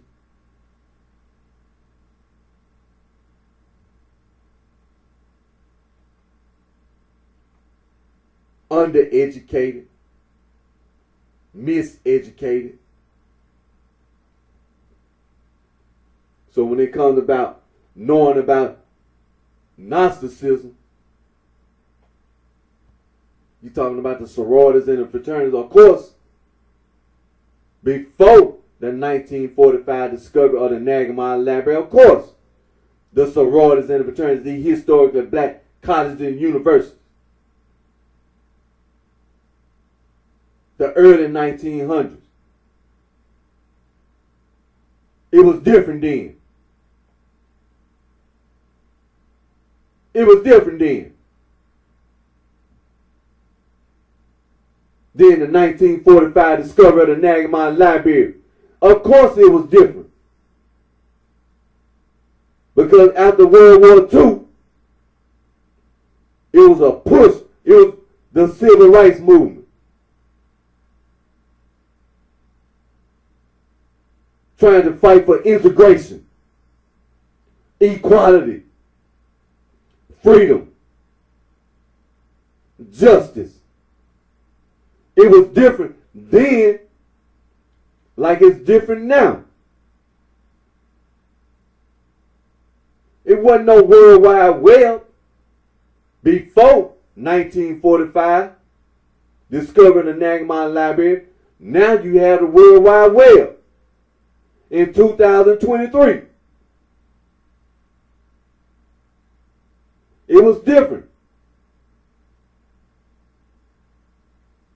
Going to college then. It was different. Now you got laptops, tablets, phones. You can use your phone and got an app on your phone. You can be in college.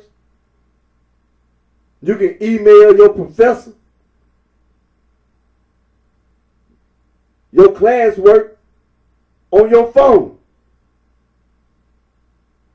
You can do conferences now with your phone. See, going to school at a historical black college before 1945, it was different. It was different then, like it's different today.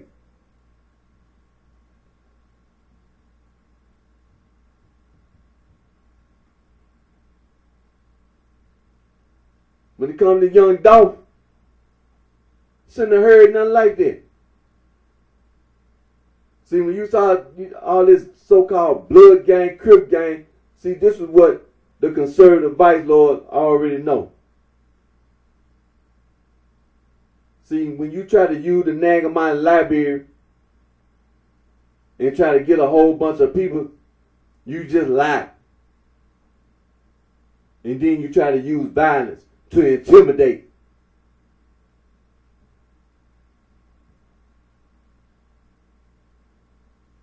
A lot of young people get misled by the blood gang and the crip gang. You just lie. That's all you do is lie. Just like the gangster disciple. You just lie. That's all you do is lie. Shouldn't have never heard nothing like that. This young Dolph was murdered.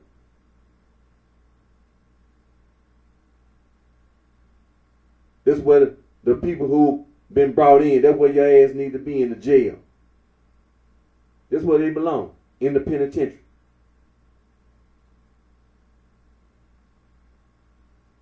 They end up getting charged first-degree murder.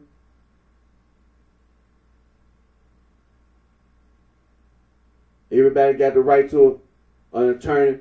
Everybody got the right to a fair trial and all that, so on and so forth. They didn't get charged with the death penalty, but they still got charged and gonna spend the rest of their life in the penitentiary. That's where their ass belong. See, when you're a damn fool, you don't do to make a fool out yourself.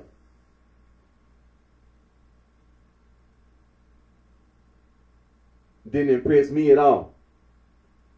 And I'm quite certain in Chicago, the vice lord gonna say the same thing. They ain't impressed. It was wrong what you done to that young man, to his wife, to his children, to his family,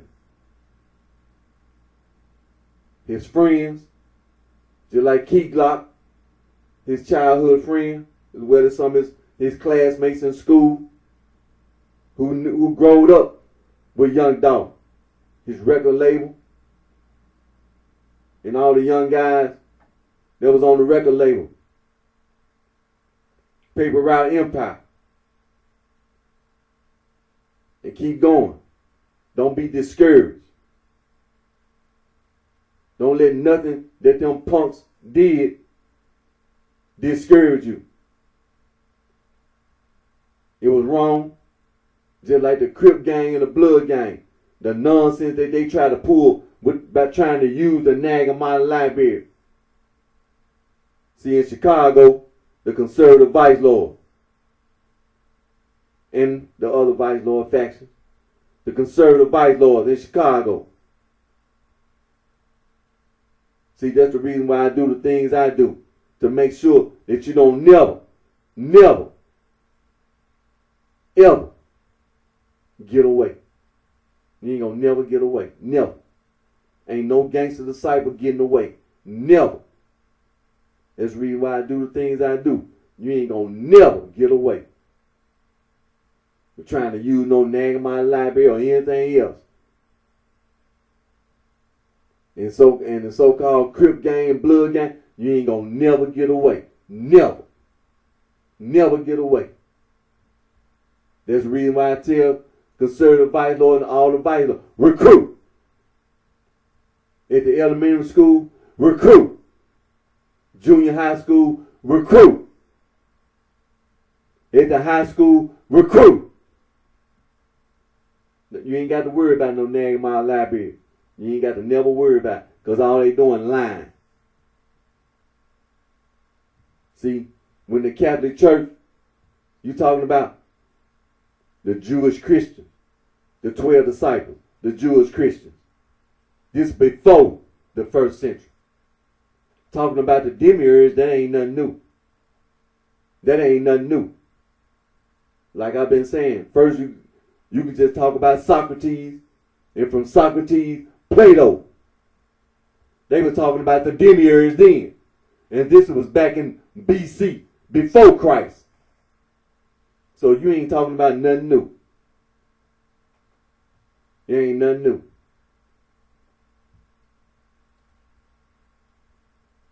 So the Black Princeton, recruit. Black disciples, recruit. That's what you do.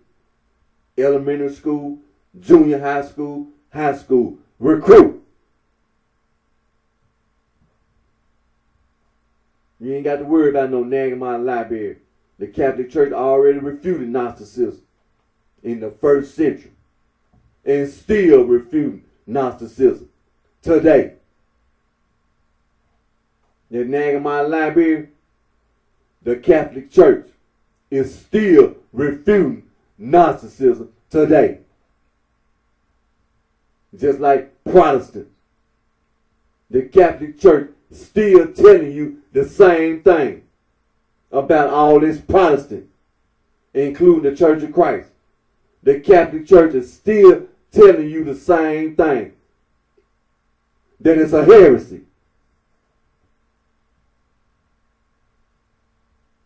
Telling you the same thing over and over again, repeatedly, that you lying. And you can try all that denominational and non-denominational, no matter what you try. The Catholic Church, all the bishops and the deacons, you're going to still hear the same thing from the Catholic Church, that you lying. That's what you're doing, lying. So don't forget young Dolph. Don't forget young Dolph. Whatever you thought you was getting away with, ain't nobody impressed. Only thing you did made a whole lot of people mad and want to kill your ass. Want to do the same thing to your ass. That's the point I was making. You thought somebody was impressed with the nonsense you done? You thought you could go around and brag? You thought you could go around and tell other people you killed young Dolph? Well, bitch, one thing you better know. Want to do the same thing to your bitch ass. Want to kill your ass. You ain't impressed me. And I guarantee you, in Chicago, and conservative white lord walking around, you ain't impressed nobody in Chicago, man. And conservative white lords ain't impressed. They ain't impressed. They been doing this shit for too long, man. That ain't nothing. What you thought you did, shooting and killing young dog, the conservative vice lord walking around in Chicago, that ain't nothing that you done that they gonna be impressed about. They ain't impressed. That was some weak ass shit. You ain't number some cow ass bitches. Some homosexuals. That what them bitches is. Some homosexuals. They is. There's some damn, just like on The Wire. When they talking about being a gangster. You remember that TV show, The Wire? Them dudes up there kissing on each other, having anal sex with other men, and then talking about they was a gangster. That's them too. That's them. Sitting their ass up in the jail, talking about they shot and killed young dog. That's what they is, some homosexuals.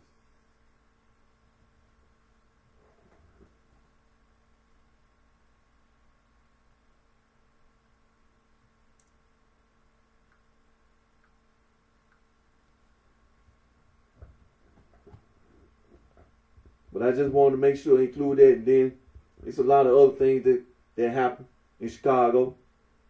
Vice Lords, Black Prince Stones, Black Disciples, and then you learn your history. The Mad Black Souls and Latin Souls, the Boss Pimps. See, all that is history. It's just history. Just like the My Peoples and the Folks. It's history. It's all intertwined together.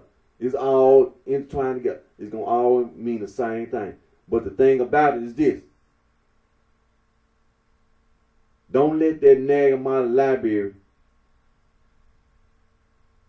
influence you. Don't let the Nagamata library, that Gnostic mess, be an influence on you and your family. Inform yourself about the Catholic Church, and you will always understand what it means to refute and what it means a heresy. That's what it is. Inform yourself. Because I'm telling you this, man.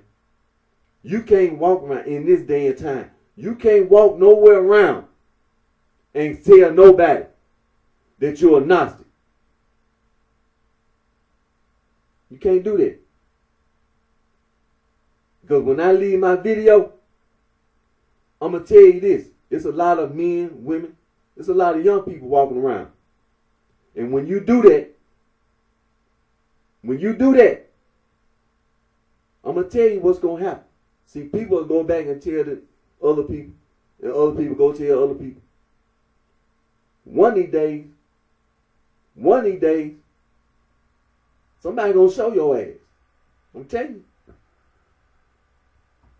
Because see, when I say recruit, it ain't no such thing having no base. Because see, I expose the liars. So just like in Los Angeles, California, talking about some Crip gang, blood gang, I recruit.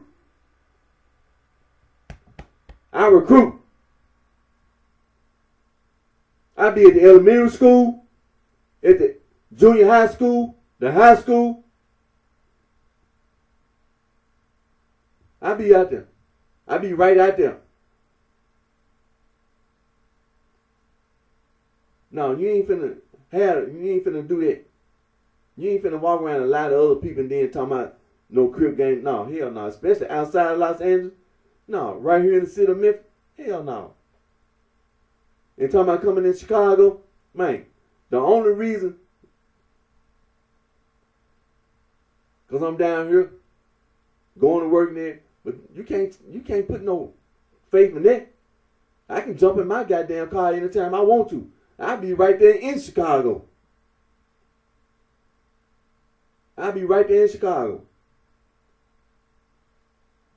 So you can't, no, hell no. You can't do that. You can't be walking your ass around talking about no, hell no. You can't do that. Because I recruit. And then, see, conservative vice lord, the rest of the vice lord, Black Prince Stone, Black Disciple, I'm already making it clear. It ain't no need to worry about that. That's over. It's been over. It's been over.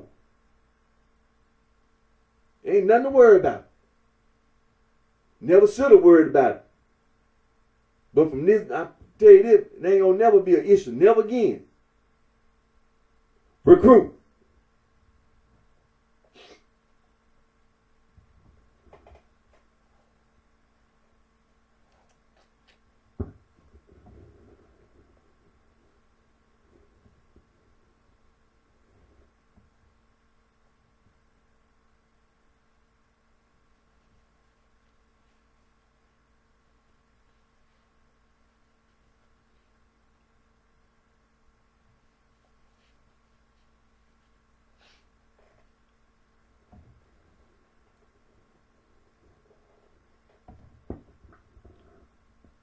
But like I said, man, hey, that you can't go on like that. See, that's the reason. That's one of the reasons why I do the things I do. I have to make it clear from this point. Hey, you got to stop. It's no excuse. Talking about no nagging my library ain't no excuse. See, it's no excuse. It's just like Google, and it's just ain't no excuse. It's just like having a phone. Everybody got a phone. Everybody got a phone. Hell, even the people that don't even have a job, even the homeless people. I'm serious. The people that's homeless got a phone. And I'm not talking about just people recently. I'm talking about people that you see regularly, just homeless. It's like some people, like some people got mental health issues and they homeless. African American, blacks. I see people all the time, man. I'm being honest. I think some people have mental health problems, and sometimes I can be driving around like in the neighborhoods thing at the local corner grocery store. I see people all the time, man. I know they homeless, and I know they have mental health problems. I know this. But I promise, man, I see some of these people, man, they got a phone. Now, I don't know if it's working. They got a phone, but the point is this. Everybody got access to the World Wide Web. You got a phone, you got access to the World Wide Web. What's the first thing gonna pop up on your phone? Google. And you can pull up Bing and Yahoo and all that. America Online, Comcast. You can pull all that up. But first thing you're going to see, the thing you're going to see on your phone is Google. And then they got all these apps. Facebook.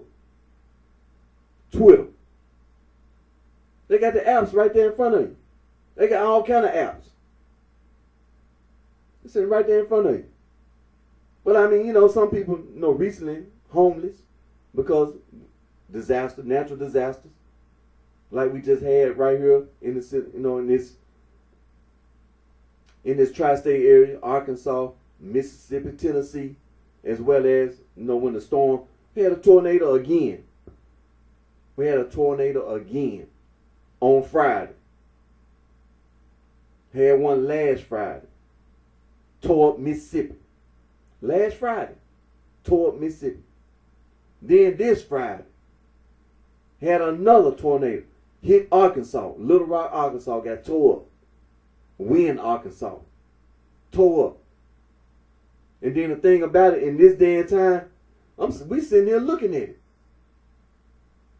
We all got television, Don't you see how they broadcast, actually sitting here watching the tornado destroy Wynne, Arkansas. It's on TV. As well as Little Rock. This is on television. The video. And then the tornado kept moving.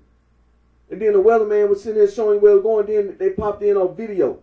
They sitting there showing the dark cloud. And it was a tornado. Touching down.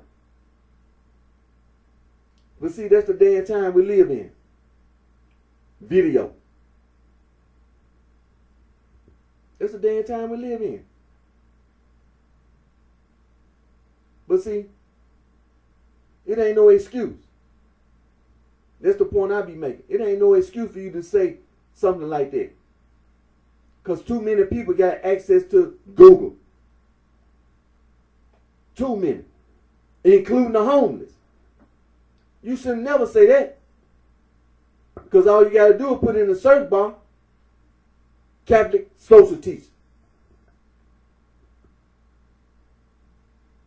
All you got to do is put in the search bar, what do Catholics believe? What is the faith of the Catholic Church? That's all you got to do is put in the search bar, and you're going to get all these answers from the Catholic Church, Catholic members, people with associate degree, bachelor degree, master degree, PhDs, answering your question by being a Catholic, including about the Langamon Library, about Gnosticism, and about all these heresies. You can go to Wikipedia. I showed it to you once before. All them heresies that the Catholic Church refuted.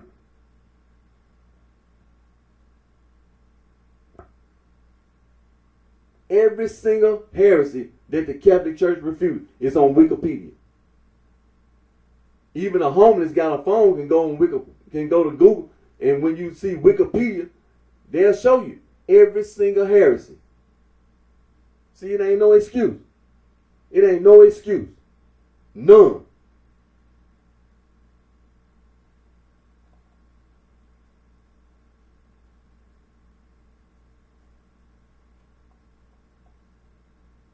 I'm still going to do my reading.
Okay, I see where I left off.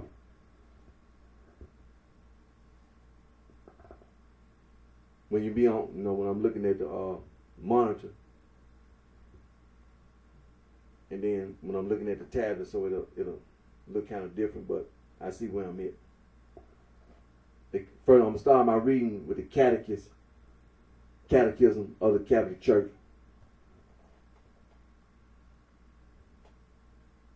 And see, when I read the prologue,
Alright.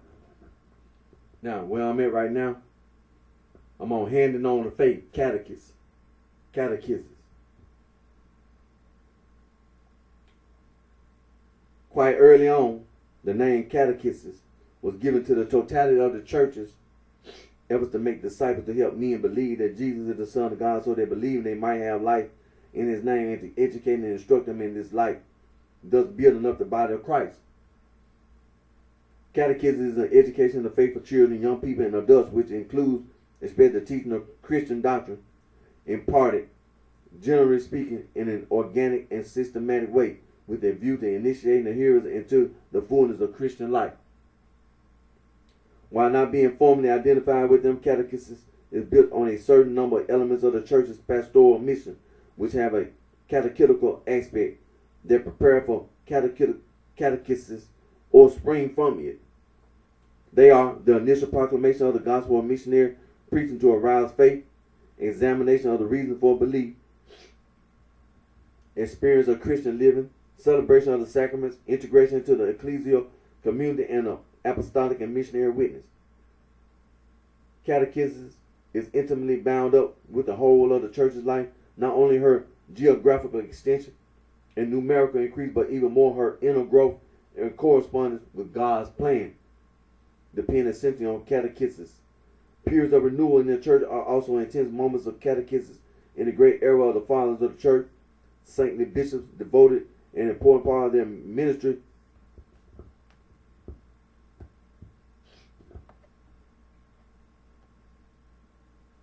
to catechism.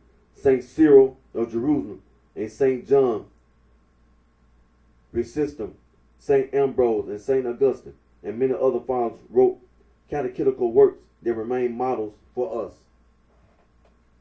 The ministry of catechism draws ever fresh energy from the councils. The Council of Trent is a noteworthy example of this. It gave catechism's priority in its constitutions and decrees.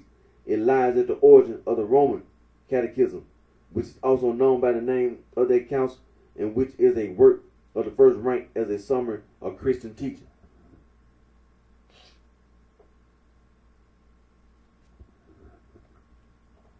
The Council of Trent initiated a remarkable organization of the church's catechism thanks to the work of holy bishops and theologians such as St. Peter, Canisius, St. Charles Borromeo, St. Tarubius of Monrovia, or St. Robert Bellarmine. It occasioned the publication of numerous catechisms. It is therefore no surprise that catechisms in the church has again attracted attention in the wake of the Second Vatican Council, which Pope Paul VI considered the great catechism of modern time. The General Catechetical Directory, 1971, the sessions of the Synod of Bishops devoted to evangelization, 1971, the Catechisms, 1977, the Apostolic Exhortations, Evangelia Nuntiandi, 1975, and Catechism Trinende, 1970, attest to this. The Extraordinary Synod of Bishops in 1985 asks that a catechism or compendium of all Catholic doctrine regarding both faith and morals be composed. The Holy Father, Pope John Paul II, made the Synod's wish his own, acknowledging that this desire wholly corresponds to a real need of the universal church and of the particular churches. He set in motion everything needed to carry out the Synod Father's wish. So I just read some of the catechism of the Catholic Church.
And I was reading from the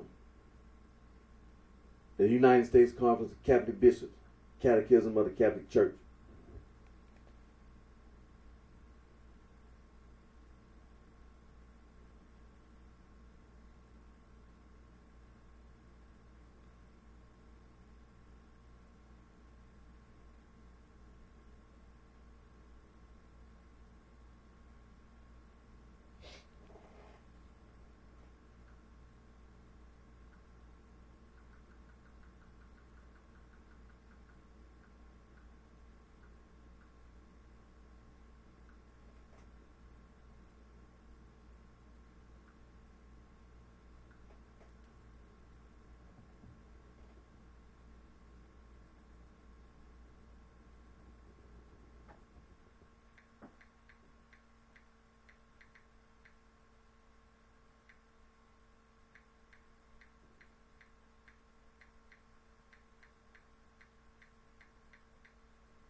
And just the 7 things of Catholic social teaching, the United States Conference of Catholic Bishops. The church's social teachings a rich treasure of wisdom about building a just society and living lives of holiness amidst the challenges of modern society. Modern Catholic social teaching has been articulated through a tradition of papal, conciliary, and episcopal documents. The depth and richness of this tradition can be understood best through a direct reading of these documents. In these brief reflections, we highlight several of the key themes that are at the heart of our Catholic social teaching.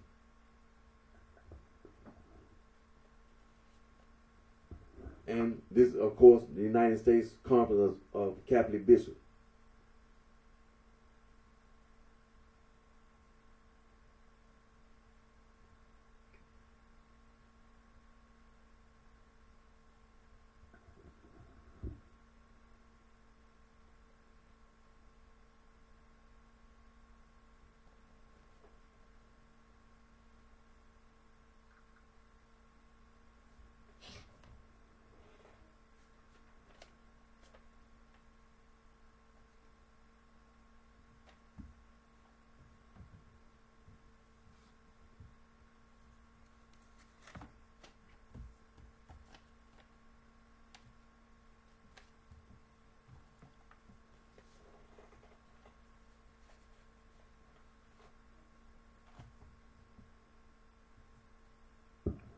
Now you know you can read versions of the Holy Bible, BibleStudyTools.com and BibleGateway.com. Yeah, that's where I usually go.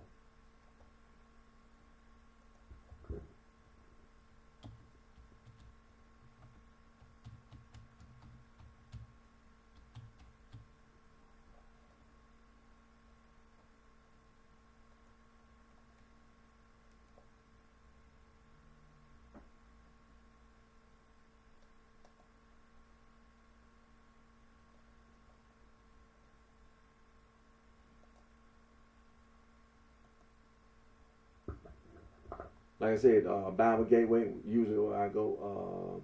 Now you have the Common English Bible has the Apocrypha. Excuse me. The Dewey Reams 1899 American edition has the Apocrypha. The Good News Translation, that's usually where I read from, the Good News Translation. It has the Apocrypha. The New Revised Standard Version Anglicized and the New Revised Standard Version Updated Edition and the Revised Standard Version has the Apocrypha. And the Wycliffe Bible has the Apocrypha. So like I said, I'm going to go to the Good News Translation. Has the Apocrypha and let me see, I read.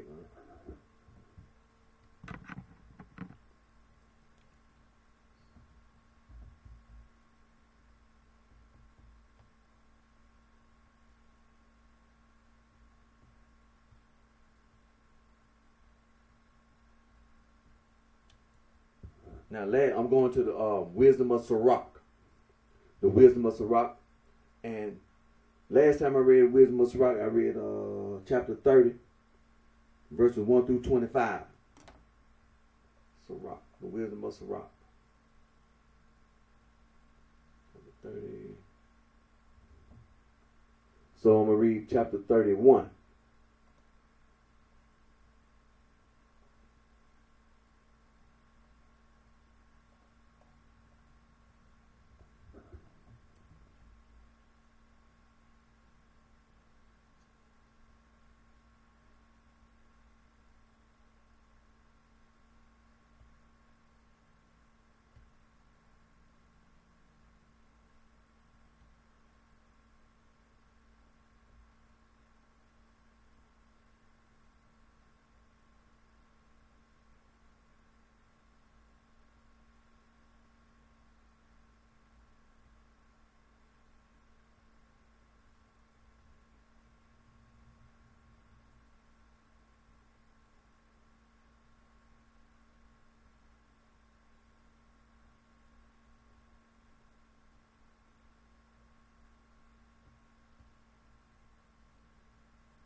Okay.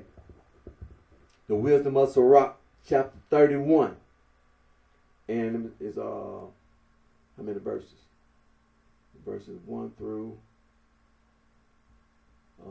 31. 1 through 31.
So like I said, 1 through 31, chapter Sirach, the Wisdom of Sirach, chapter 31, verses 1 through 31.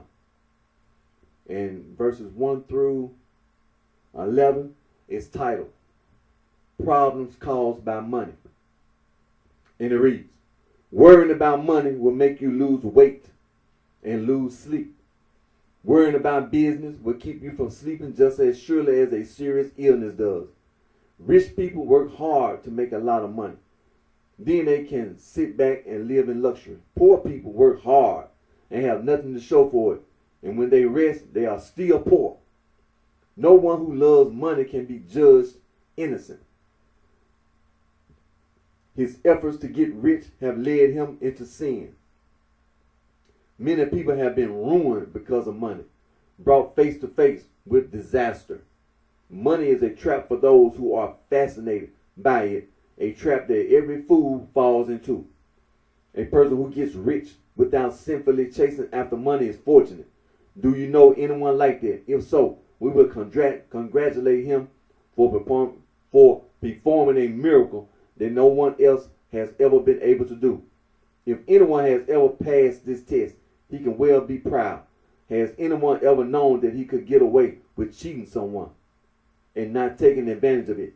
If so, he deserves his wealth, and everyone will praise him for his generosity.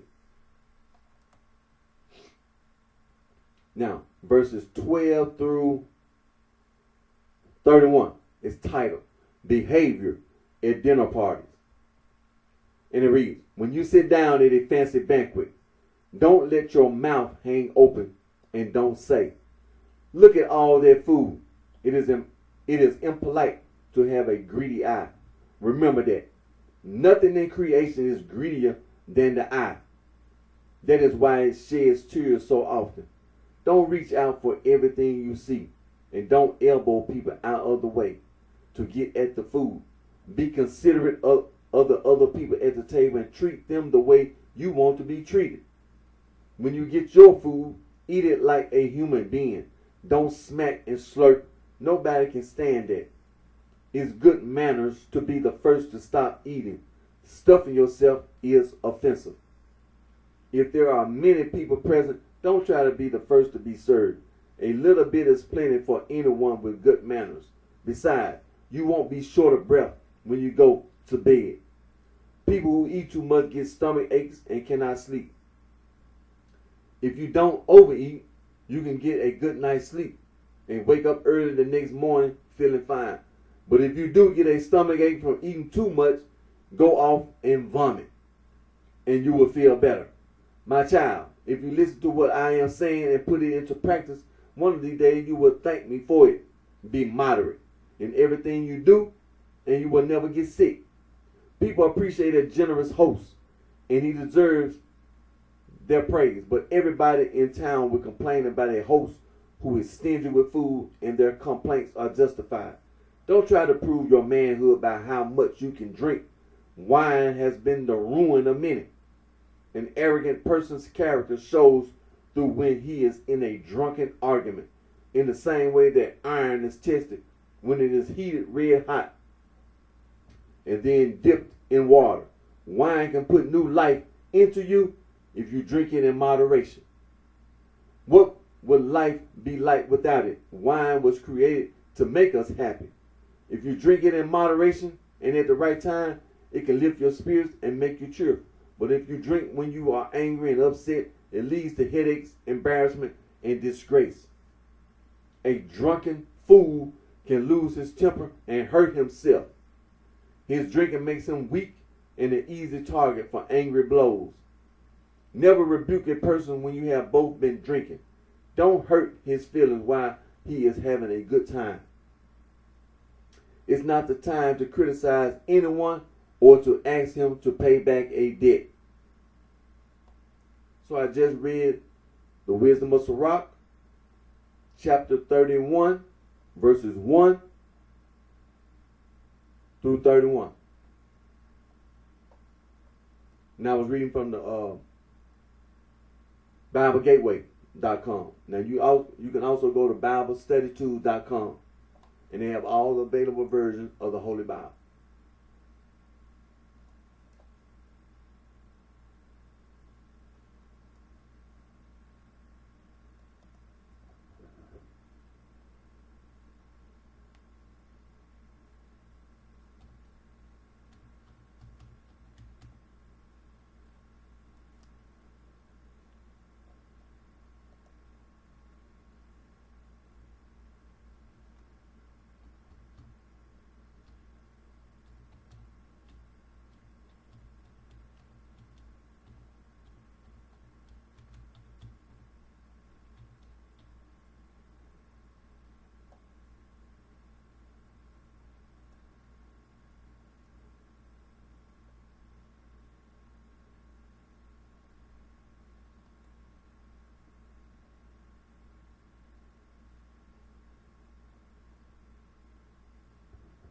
Now, I'm on this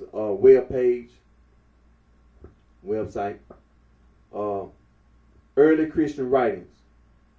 Now, you can go to, in the search bar, www.earlychristianwritings.com. And then when you see the web page pop up, it'll say Early Christian Writings. Click Church Fathers. And when you click Church Fathers, you'll see Church Fathers, Irenaeus of Lyons. Click there. And you'll see all 5 books. There's St. Irenaeus, the Bishop of Lyons, and St. Ignatius, the Bishop of Antioch, the 5-volume book. Now, last time I read book 1, chapter 29, verse 1. I read book 2, chapter 30, verse 7. Of course, book 3, I finished. I finished book 3. Then book 4, chapter 30, verse 1. And book number 5, chapter 32, verse 1. So, let me see, book 1. I'm going to click book 1. All right, let me scroll down.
So, chapter 29, title, doctrines of various other Gnostic sects, and especially of the Barbiolites or Borboreans.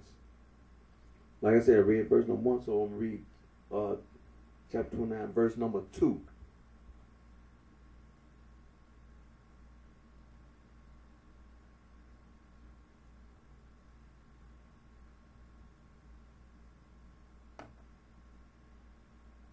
Like I said, verse number 2. And it reads, they also affirmed that Autogenes was afterwards sent forth from Enonoia and Logos to be a representation of the great light, and then he was greatly honored, all things being rendered subject unto him. Along with him was sent forth Aletheia, and a conjunction was formed between Autogenes and Aletheia. But they declared that from the light, which is Christ, and from Aphthasia, 4 luminaries were sent forth to surround Autogenes. And again, from Thelema and Zoe Aenos, 4 other emissions took place to wait upon these 4 luminaries. And these they named Cherish, Grace, Thelesius, Will, Synesis, Understanding, and Phronesis, Prudence. Of these, Chaphis is connected with the great and first luminary. Him they represent as Sora, Savior, and style Ormogenes. Thelesis again is united to the second luminary, whom they also name Ragu. Synesis to the third, whom they call David, and Phronesis to the fourth, whom they name Alilith. So I just read verse number 2 from chapter 29, titled Doctrines of Various Other Gnostic Sects, and especially of the Barbiolites or Borboreans. And I was reading from book number 1, a verse of heresies against heresies. So let me scroll back up and click to book number 2.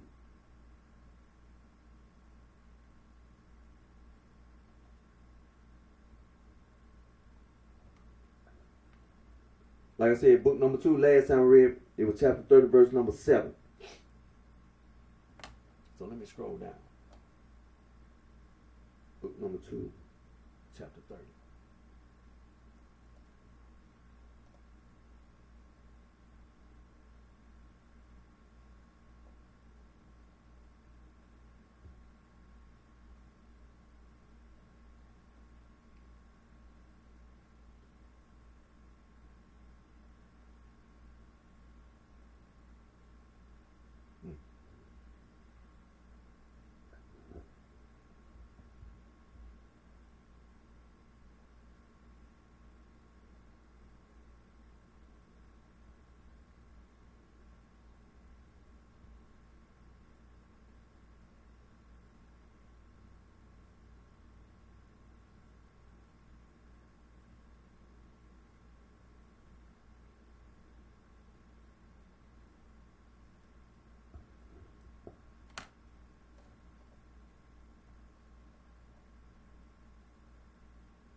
Okay, chapter 30. Last time I read verse number 7.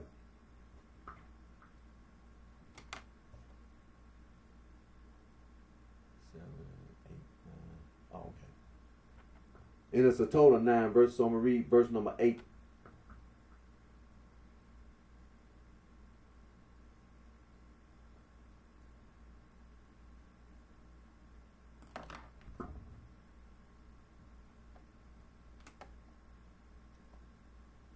And chapter 30 is titled Absurdity of Their Styling Themselves Spiritual, while the demiurge is declared to be animal.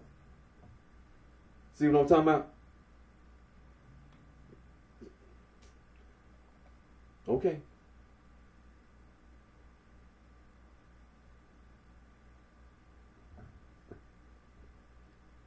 Verse number 8. This being therefore also made spiritual things, of which, as far as to the third heaven, the apostle was made a spectator, and heard unspeakable words which it is not possible for a man to utter, inasmuch as they are spiritual, and he himself bestows gifts on the worthy as inclination prompts him. For paradise is his, and he is truly the Spirit of God, and not an animal demiurge. Otherwise, he should never have created spiritual things. But if he really is of an animal nature, then let them inform us by whom spiritual things were made. They have no proof which they can give, for this was done by means of the travail of their mother, which they declare themselves to be. For, not to speak of spiritual things, these men cannot create even a fly, or a gnat, or any other small and insignificant animal, without observing that law by which, from the beginning, animals have been and are naturally produced by God through the disposition of seed in those that are of the same species, nor was anything formed by the mother alone.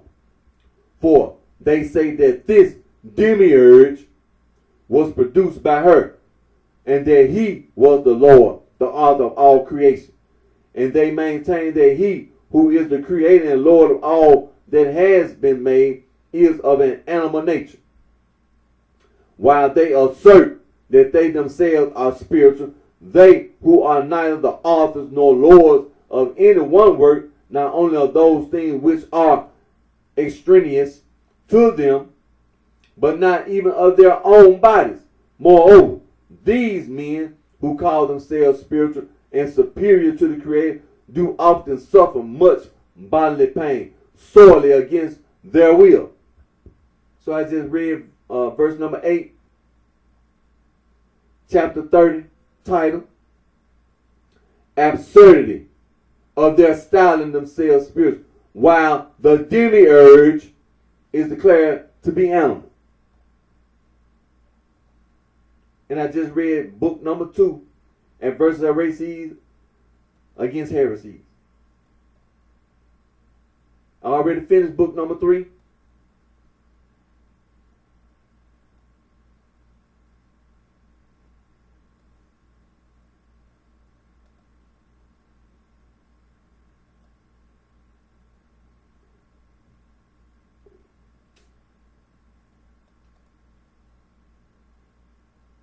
Go on to book number 4.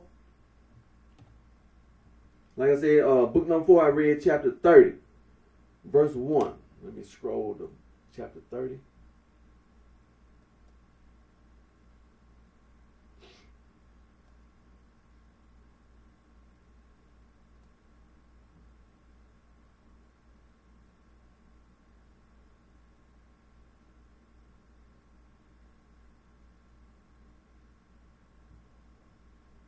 Okay, chapter 30. Like I said, I read verse number 1. So, how many verses? Oh, it's 4 verses.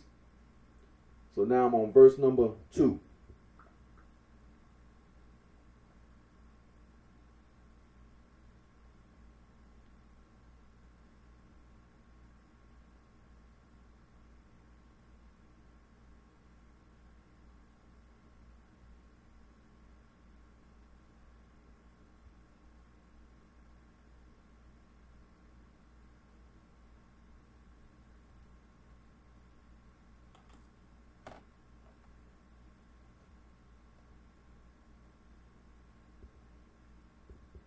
Okay, chapter 30, and its title, Refutation of another argument adduced by the Marcionites that God directed the Hebrews to spoil the Egyptians.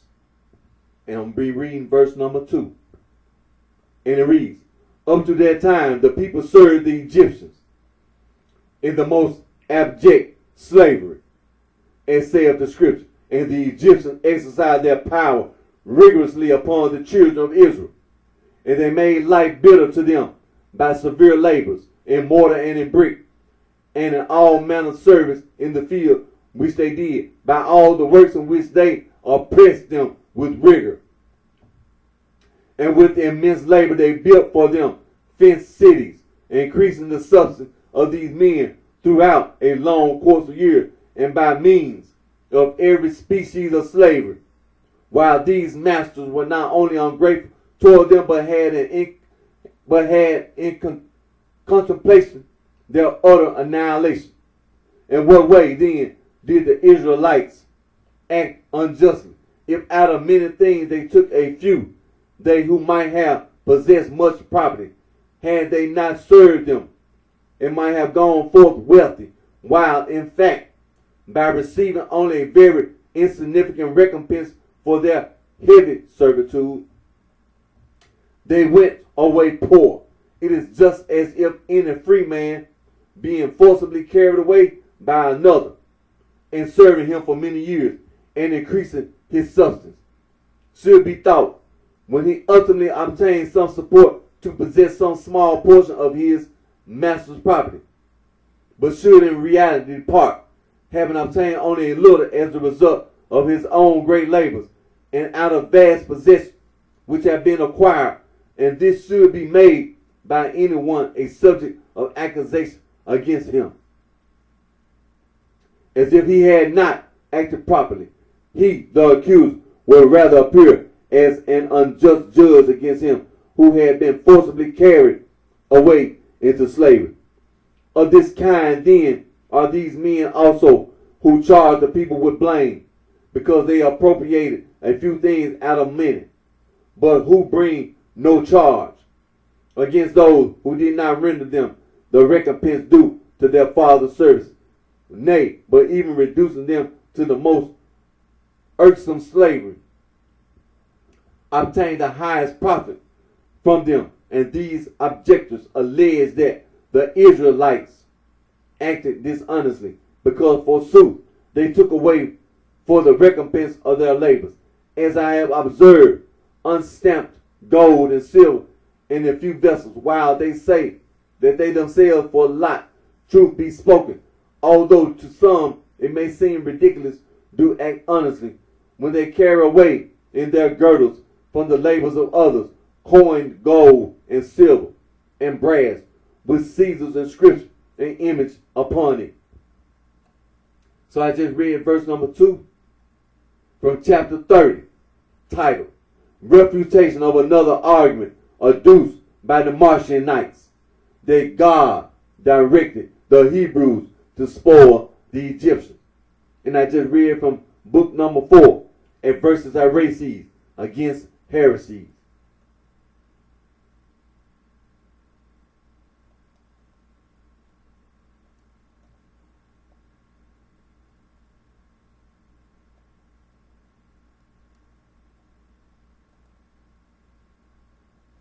I'm going to click book number 5. Now, last time I read book number 5, I read chapter 32, verse number 1.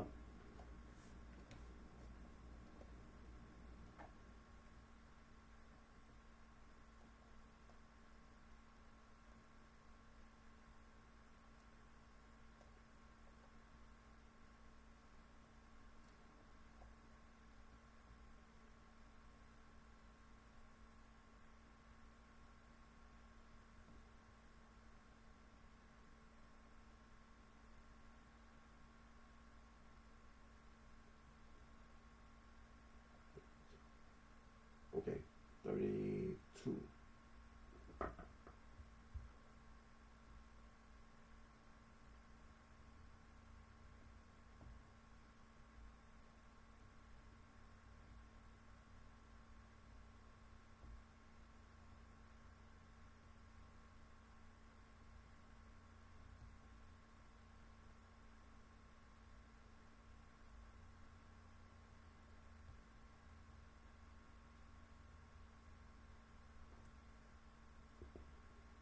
All right, chapter 32. Last time I read verse 1. I'm reading verse number 2. There's only 2 verses. And chapter 32 is titled, In their flesh, in which the saints have suffered so many afflictions, they shall receive the fruits of their labors, especially since all creation waits for this. And God promises it to Abraham and his seed. Verse number 2. Thus then, the promise of God, which he gave to Abraham, remains steadfast. For thus he said, lift up thine eyes and look from this place where now thou art, towards the north and south, and east and west. For all the earth which thou seest, I will give to thee and to thy seed, even forever. And again he says, arise and go through the length and breadth of the land, since I will give it unto thee. And yet he did not receive an inheritance in it, not even a footstep, but was always a stranger and a pilgrim therein.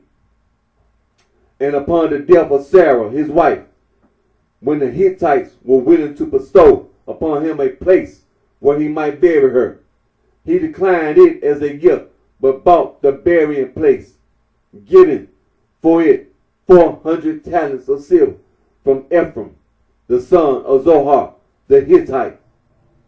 Thus did he await patiently the promise of God, and was unwilling to appear to receive from men what God had promised to give him. When he said again to him as follows, I will give this land to thy seed, from the river of Egypt even unto the great river Euphrates. If then God promised him the inheritance of the land, yet he did not receive it during all the time of his sojourn there, it must be that together with his seed, that is, those who fear God and believe in him, he shall receive it at the resurrection of the just. For his seed is the church, which receives the adoption to God through the Lord. As John the Baptist said, for God is able from the stones to raise up children to Abraham. Thus also the apostle says in the epistle to the Galatians, but ye, brethren, as Isaac was, are the children of the promise. And again, in the same epistle, he plainly declared that they who have believed in Christ do receive Christ. The promise to Abraham, thus saying the promises were spoken to Abraham and to his seed. Now he does not say, and of seeds, as if he spake of many, but as of one, and to thy seed, which is Christ. And again, confirming his former words, he says, even as Abraham believed God, and it was accounted to him for righteousness. Know ye therefore that they which are of faith are the children of Abraham. But the scripture, foreseeing that God would justify the heathen through faith, declared to Abraham beforehand that in thee shall all nations be blessed. So then they which are of faith shall be blessed with faith for Abraham. Thus then they who are of faith shall be blessed with faith for Abraham. And these are the children of Abraham. Now God made promise of the earth to Abraham and his seed. Yet neither Abraham nor his seed, that is, those who are justified by faith, do now receive any inheritance in it, but they shall receive it at the resurrection of the just. For God is true and faithful. And on this account he said, blessed are the meek, for they shall inherit the earth. So I just read verse number 2 from chapter 32, titled, in that flesh in which the saints have suffered so many afflictions, they shall receive the fruits of their labors, especially since all creation waits for this. And God promises it to Abraham and his seed. And I read book number 5. And first that heresies against heresy.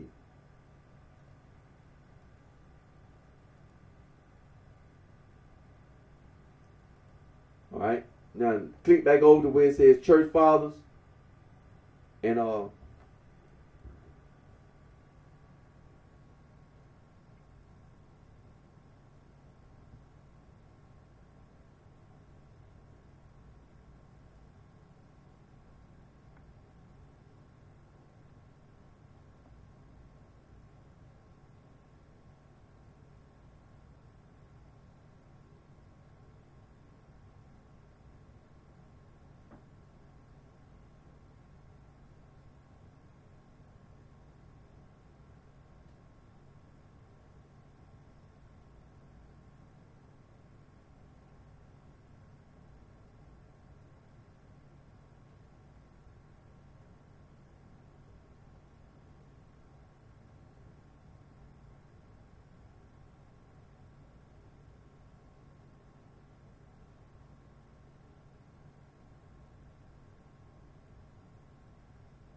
okay, we're gonna read the Shepherd of Hermas, and we're gonna read the Robert Donaldson English translation. All right, let me see the Shepherd of Hermas.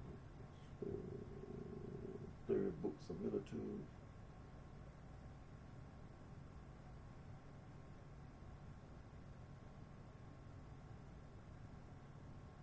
All right, third book, similitudes.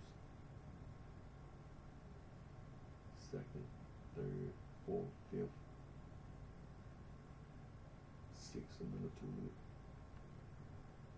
Chapter 1. Okay.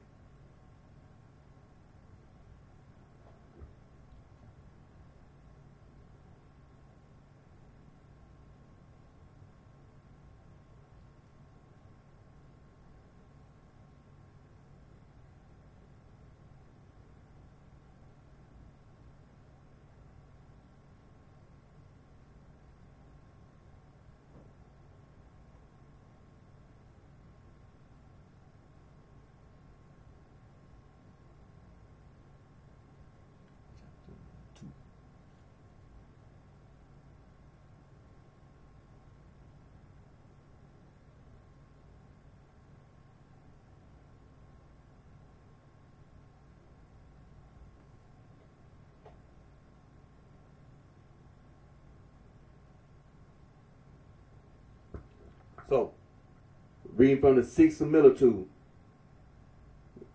the Shepherd of Hermas, the third book similitude, we're on the sixth similitude. And on the sixth similitude, last time I read chapter 1, so read chapter 2.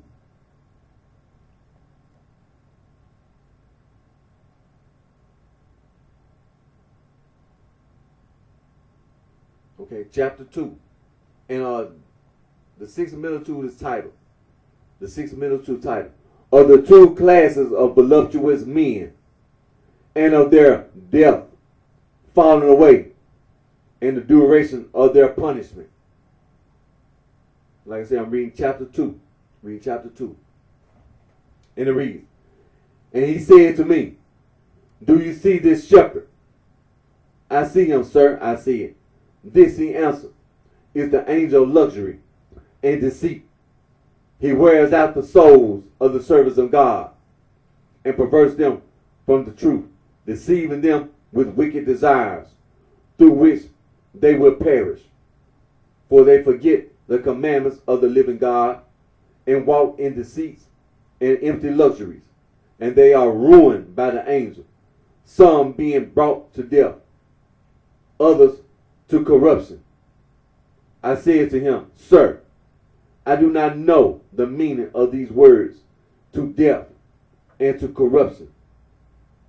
Listen, he said, the sheep which you saw merry and leaping about are those which have torn themselves away from God forever and have delivered themselves over to luxuries and deceits of this world.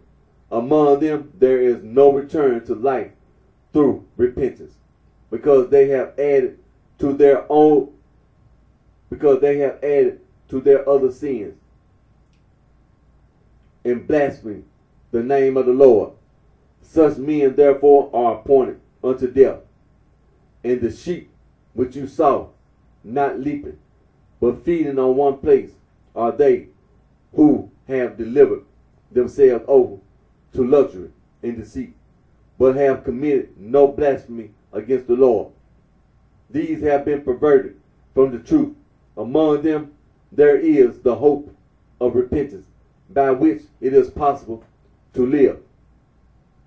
Corruption then has a hope of a kind of renewal, but death has everlasting ruin.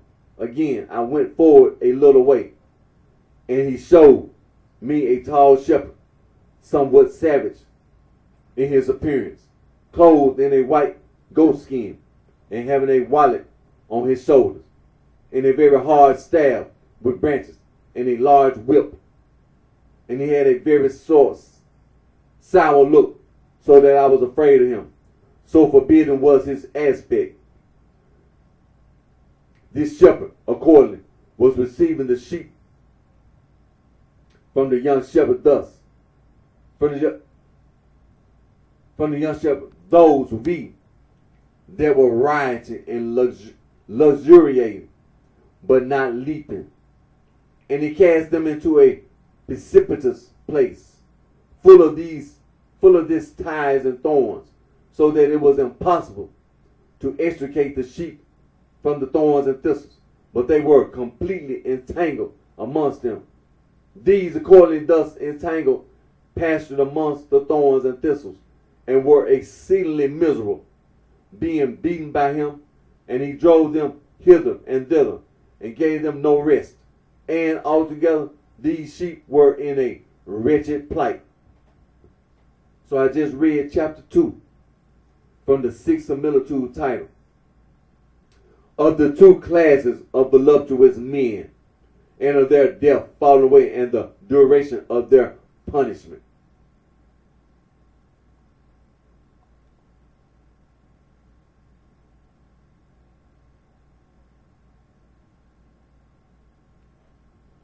And I read the third book titled Similitudes.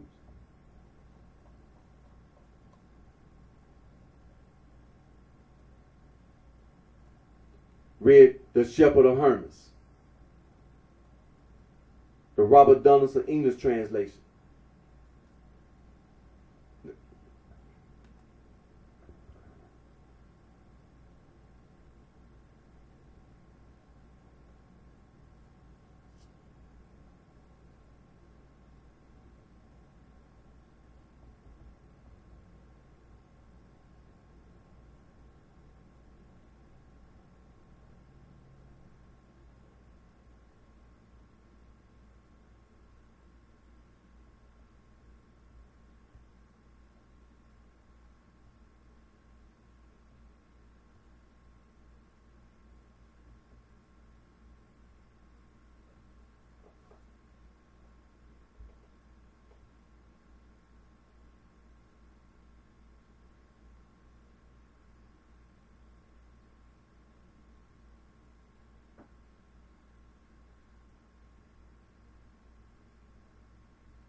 Now, go back to Church Fathers and click Ignatius of Antioch. right, and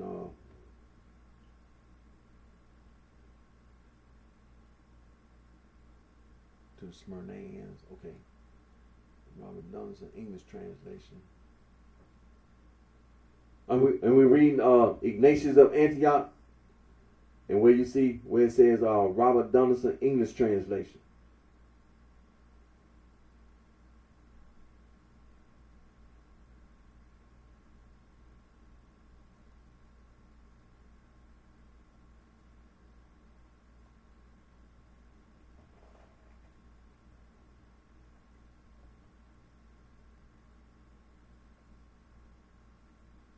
Right, chapter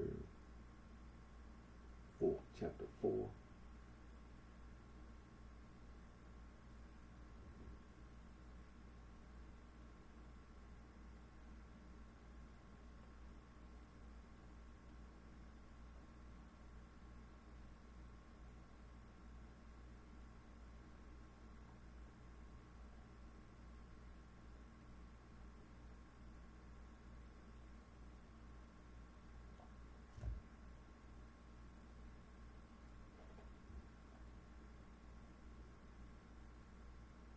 Okay, let me make sure. Polycarp.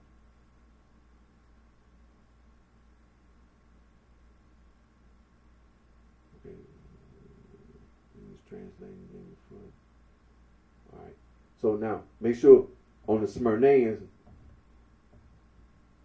See, on the other ones, when it was Saint Ignatius of Antioch to Polycarp. It was a short and longer version. But when you go to the Smyrnaeans, Robert Donaldson as well as J.B. Lightfoot and C.H. Hole, the translation is take Robert Donaldson English translation. It's the shorter version. All it from chapter 1 all the way down to the conclusion. It's the shorter version. So like I read last time I read Saint Ignatius of Antioch to the Smyrnaeans. It was chapter 4. I read chapter 4, but it's not a long version. All of it is Ignatius to the Smyrnaeans. It's the shorter version. It's the shorter version.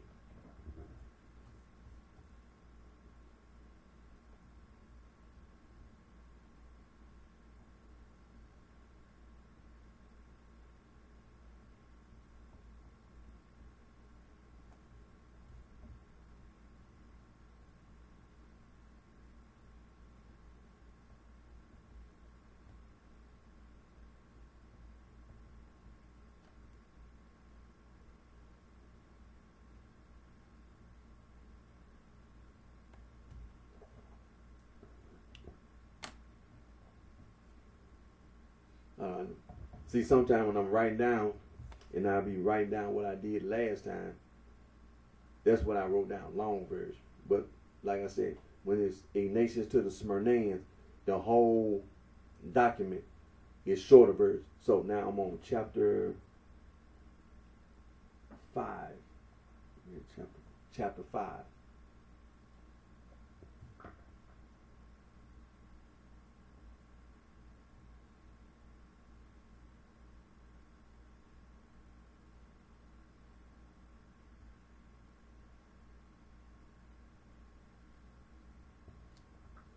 Chapter 5. Chapter 5. And it's titled, Their Dangerous Errors. And it reads, some ignorantly deny him, or rather have been denied by him, being the advocates of death rather than of the truth. These persons neither have the prophets persuaded, nor the law of Moses, nor the gospel even to this day, nor the sufferings we have individually endured. For they think also the same thing regarding us. For what does anyone profit me if he commends me, but blaspheme my Lord, not confessing that he was truly possessed of a body? But he who does not acknowledge this has in fact altogether denied him, being enveloped in death. I have not, however, thought good to write the names of such persons, inasmuch as they are unbelievers. Yea, far be it from me to make any mention of them until they repent and return to a true belief in Christ's passion, which is our resurrection. So I just read chapter 5 titled, Their Dangerous Errors. And I just read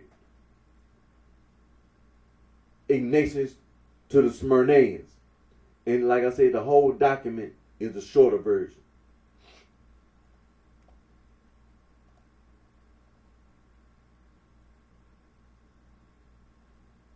And I'll be reading from the Roberts Donaldson English translation, Ignatius of Antioch. So click back over to Church Fathers.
Okay. Now we on Polycarp. Church Fathers. Click back over to Church Fathers where you see Polycarp. Click Polycarp. And you'll see the English translation by Robert Donaldson. The Robert Donaldson English translation. Alright. The Epistle of Polycarp to the Philippians. You see, last time I read the Epistle of Polycarp to the Philippians, I read chapter 10. So let me scroll down.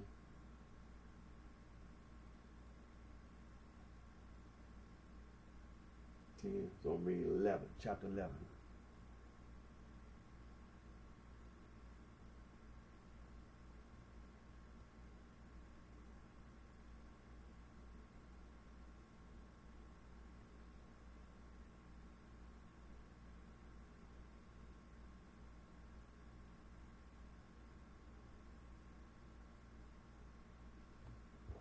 So I'm reading chapter 11.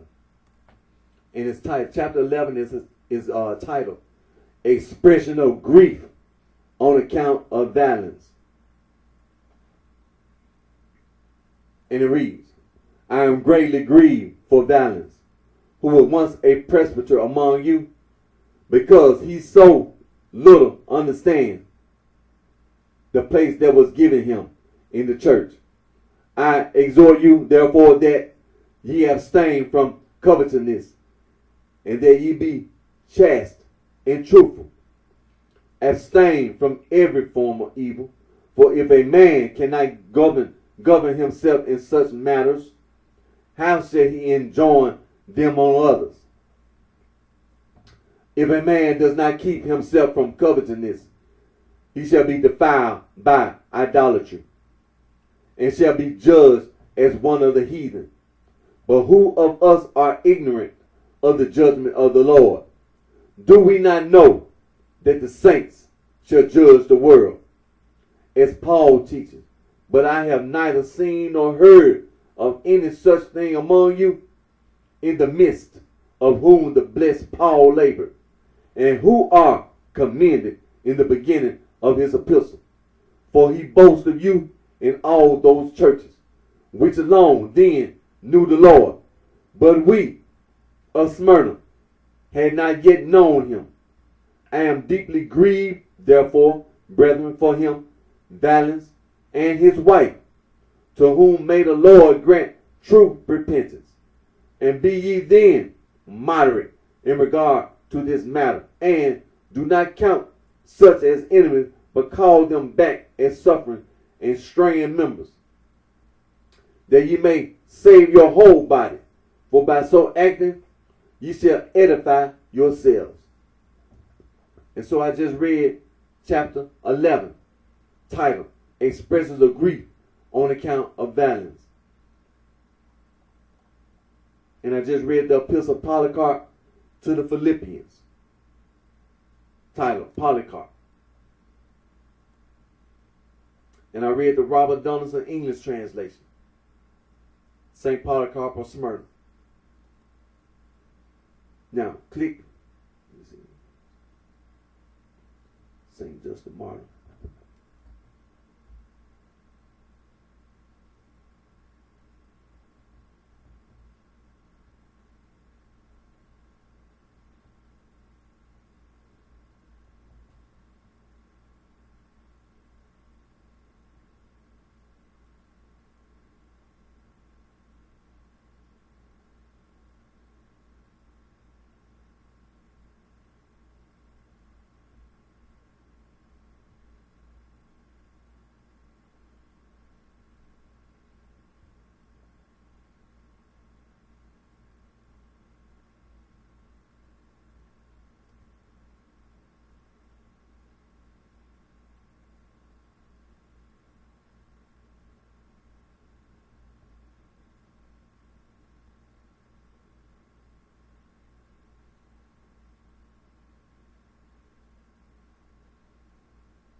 Okay, we go click back over to Church Fathers, and we're gonna go to Justin Martyr.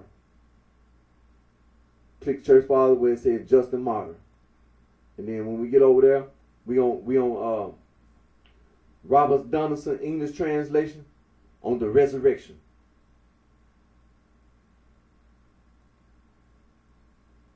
And we're reading the fragments of the lost work of Justin on the resurrection.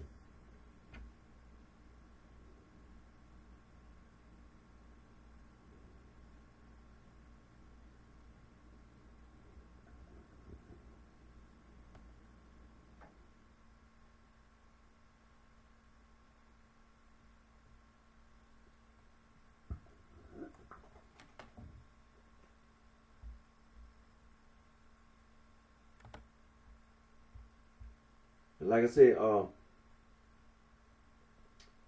I read last time I read chapter 5.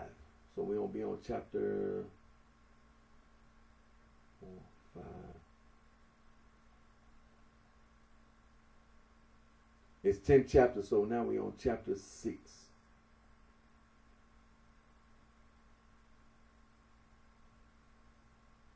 Because I read chapter 5, so now we're on chapter 6.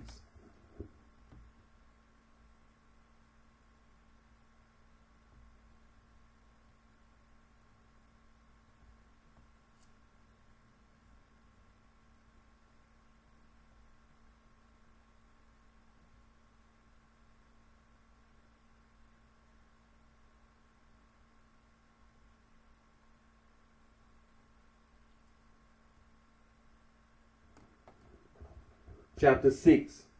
And chapter 6 is titled, The Resurrection Consistent with the Opinions of the Philosophers. And I read, Those then who are called natural philosophers say, some of them, as Plato, that the universe is matter and God. Others, as Epicurus, that it is atoms and the void. Others, like the Stoics, that it is these four, fire, water, air, and earth, for it is sufficient to mention the most prevalent opinions. And Plato says that all things are made from matter by God, and according to his design. But Epicurus and his followers say that all things are made from the atom and the void by some kind of self-regulating action of the natural movement of the bodies. And the Stoics, that all are made of the four elements, God pervading them. But while there is such discrepancy among them, there are some doctrines acknowledged by them all in common, one of which is that neither can anything be produced from what is not in being, nor anything be destroyed or dissolved into what has not any being, and that the elements exist indestructibly, out of which all things are generated. And this being so, the regeneration of the flesh will, according to all these philosophers, appear to be possible. For if, according to Plato, it is matter and God, both these are indestructible and God. And God indeed occupies the position of an artificer, to wit, a potter, and matter occupies the place of clay or wax or some such thing. That then which is formed of matter, be it an image or a statue, is destructible, but the matter itself is indestructible, such as clay or wax or any other such kind of matter. Thus the artist designs in the clay or wax and makes the form of a living animal. And again, if his handiwork be destroyed, it is not impossible for him to make the same form by working up the same material and fashioning it anew, so that, according to Plato, neither will it be impossible for God, who is himself indestructible and has also indestructible material, even after that which has been first formed of it has been destroyed, to make it anew again, and to make the same form just as it was before. But according to the Stoics, even the body being produced by the mixture of the four elementary substances, when this body has been dissolved into the four elements, these remaining indestructible, it is possible that they receive a second time the same fusion and composition from God, pervading them, and so remake the body which they formerly made, like as if a man shall make a composition of gold and silver and brass and tin, and then shall wish to dissolve it again, so that each element exists separately. Having again mixed them, he may, if he pleases, make the very same composition as he had formerly made. Again, according to Epicurus, the atoms and the void being indestructible, it is by a definite arrangement and adjustment of the atoms as they come together that both all other formations are produced, and the body itself, in it being in course of time dissolved, is dissolved again into those atoms from which it was also produced. And as these remain indestructible, it is not at all impossible that by coming together again and receiving the same arrangement and position, they should make a body of like nature to what was formerly produced by them.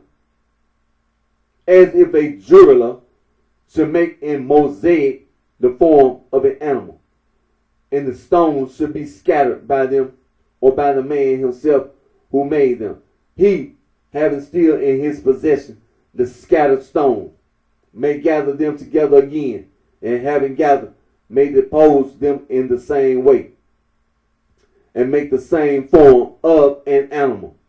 And shall not God be able to collect them again, the decomposed members of the flesh, and make the same body as was formerly produced by him?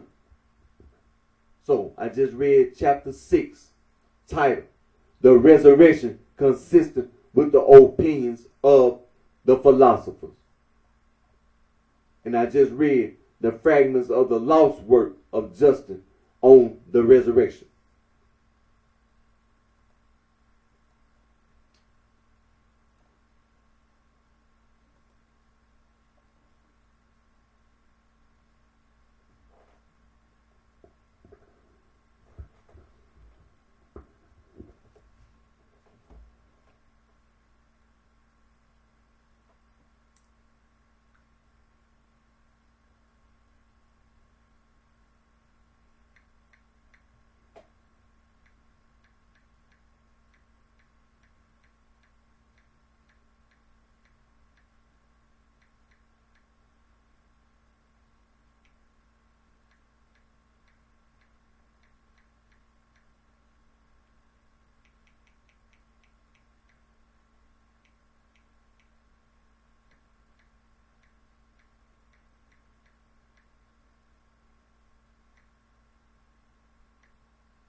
See that?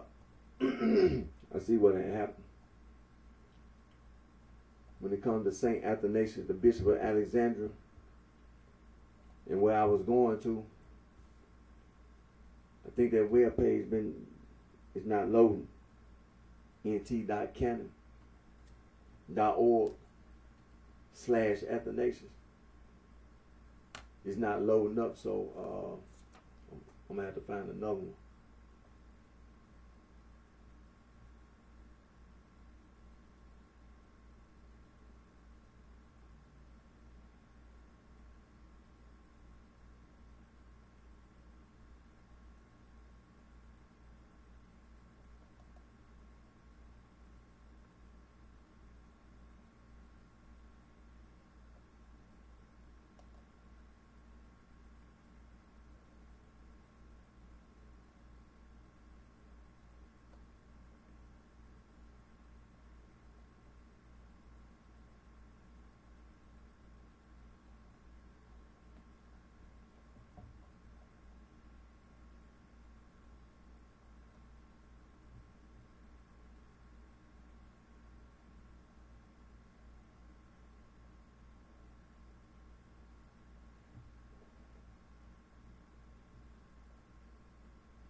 See, went to Wikipedia first, then went to go to Wikipedia, and then now it's saying that this site can't be. And then from Wikipedia, that was an external link to www.ntcanon.org. See, it's not loading, so I'm gonna have to find another site. But basically, so what I'm gonna do, I'm periodically, just for the day, I'm gonna read this.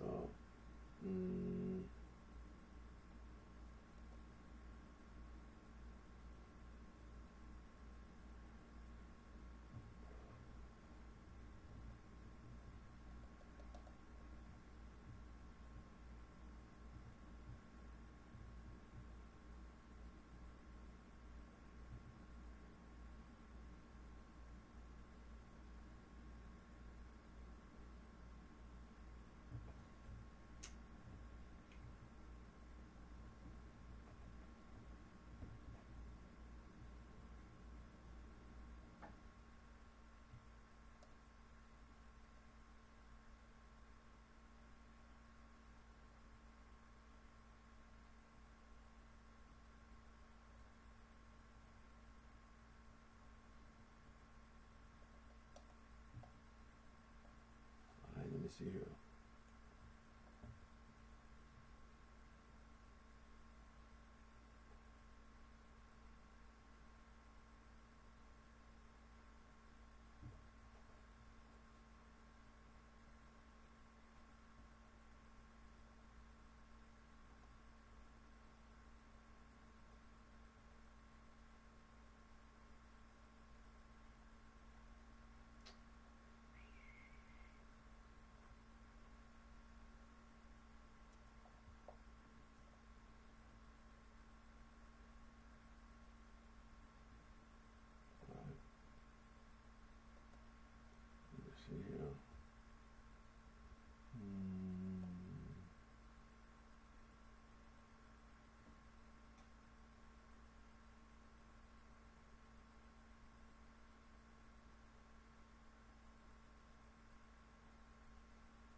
let me see here. Alright, let me see.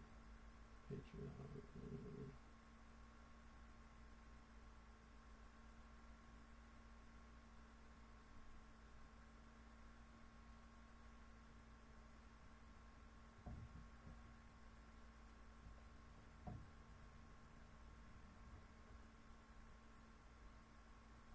Alright, and then second, third,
Well, I tell you what I'm gonna read. I'm gonna read the 39th Festival letter. It's the Internet Archive, which is the letter. It's the whole 39th Festival letter, the Internet Archive. And so with PDF, we got all St. Athanasius letters from one to the last one.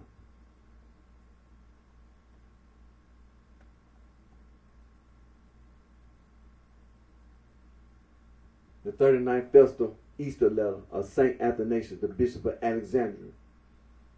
I couldn't go to where I've been going to, nt.canon.org/Athanasius. Apparently that well-paid website it's not loading, so I mean, go somewhere else. I just go directly to the letter. Okay. Now, like I said, I'm on internetarchive.org.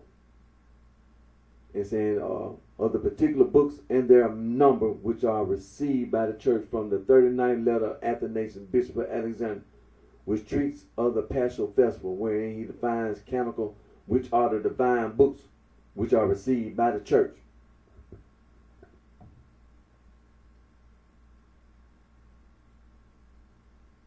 But since we have made mention of heretics is dead, but of ourselves as possessing the divine scriptures for salvation, and since I fear lest, as Paul wrote to the Corinthians, some few of the simple should be beguiled from their simplicity and purity by the subtlety of certain men, and should afterwards read other books, those called apocryphal, led astray by the similarity of their names with the true books.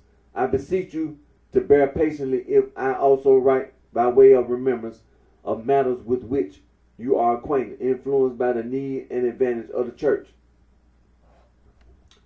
In proceeding to make mention of these things, I shall adopt to commend my undertaking the pattern of Luke, the evangelist, saying, for as much as some have taken in hand to reduce into order for themselves the books termed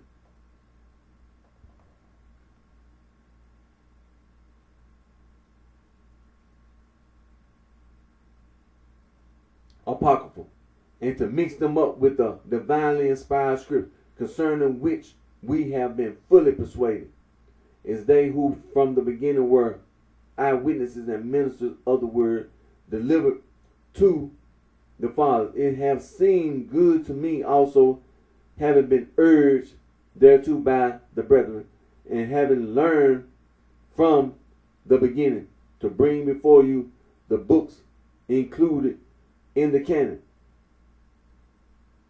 and handed down and accredited as divine, to the end that anyone who has fallen into error may correct those who have led him astray, and that he who continues steadfast in purity may again rejoice, having these things brought to his remembrance. There are then of the Old Testament all 22 books in number. For as I have heard, they are handed down the same in number as the letters among the Hebrews, their respective order and names being as follows. The first is Genesis, then Exodus, next Leviticus, after that Numbers, and then Deuteronomy.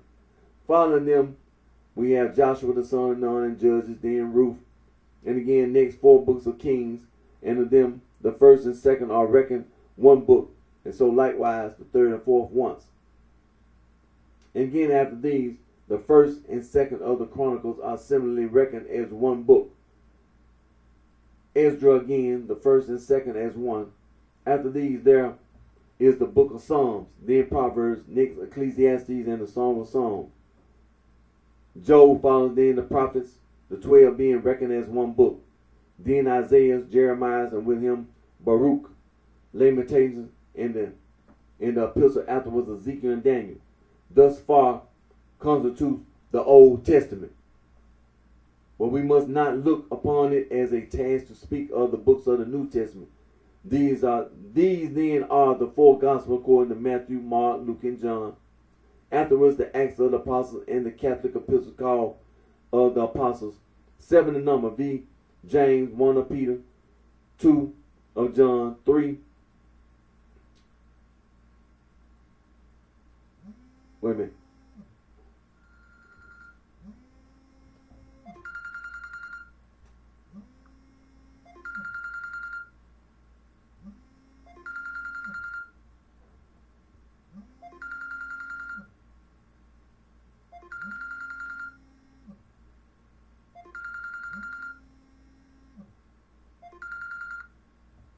The Old Testament.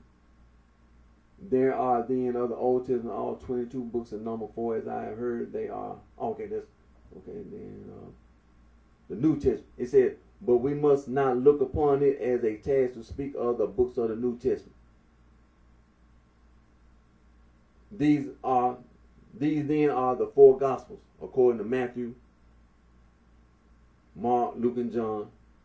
Afterwards, the Acts of the Apostles and the Catholic epistles called of the Apostles. 7 in number. V. James 1, of Peter 2, of John 3, and then 1 of Jude. Besides these, there are 14 epistles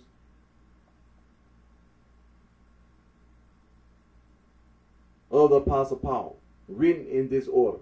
The first to the Romans, then 2 to the Corinthians. After these, to the Galatians, next to the Ephesians, then to the Philippians, and to the Colossians. After these, 2 to the Thessalonians, and that to the Hebrews, and again 2 to Timothy, 1 to Titus, and lastly that to Philemon. To these, the revelation of John. These are the fountains of salvation, that he who thirsteth may be satisfied with the words they contain. And these alone is proclaimed the doctrine of godliness. Let no man add to them, neither let him take aught from them. For on this point the Lord put to shame the Sadducees, saying, Ye do err, not knowing the Scripture. And he reproved the Jews, saying, Search the Scripture, for they testify of me. But for the greater exactness I add this also, considering it necessary so to write, that there are other books besides these, not indeed included in the canon, but appointed by the fathers to be read by those who are come of late, wishing for admonition and instruction in godliness, the wisdom of Solomon, and the wisdom of Sirach, and Esther and Judah, and Tobit, and that which is called the doctrine of the apostles, and the shepherd. But the former, my brethren, are included in the canon, the latter being merely read, nor is there any mention of apocryphal writings. But this is an invention of heretics, writing them to favor their own views, bestowing upon them their approbation, and assigning them a date, and producing them as ancient writings, that thereby they might find occasion to lead astray the simple. So that is the 39th Festal letter. But I had to go to a different site. I had to go to Internet Archive.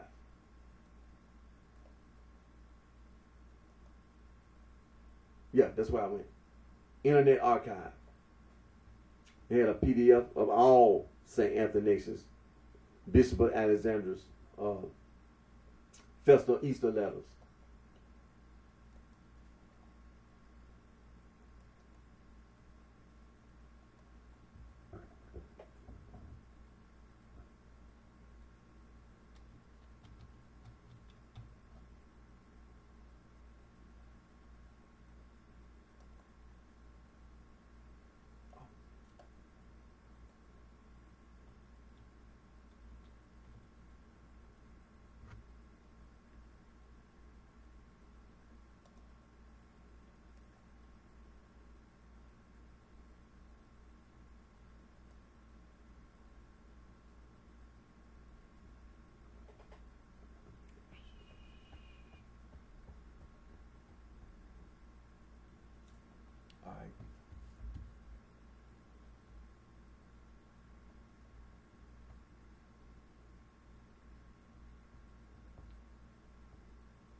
I see where I'm at.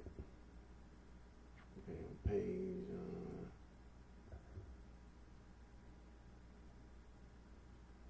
63. All right. Section 4, part.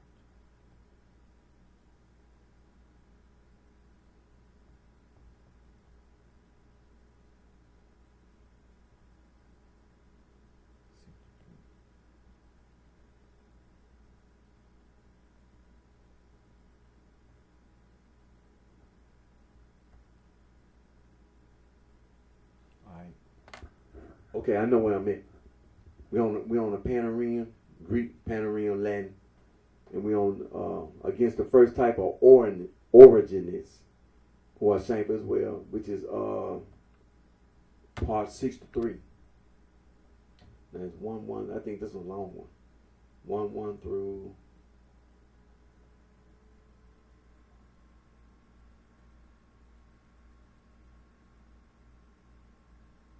Okay. Okay, I see what's going on. Okay. 1-1 through 4. Then it starts another one, which would be 64.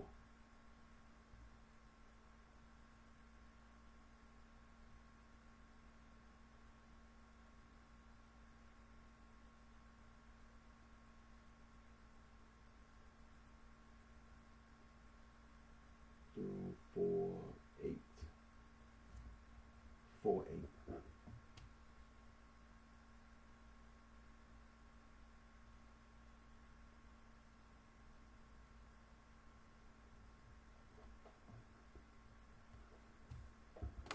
It's not that long. This one's not that long. It's 1-1 through 4-8. So, but then it goes into the against this other person named Origin.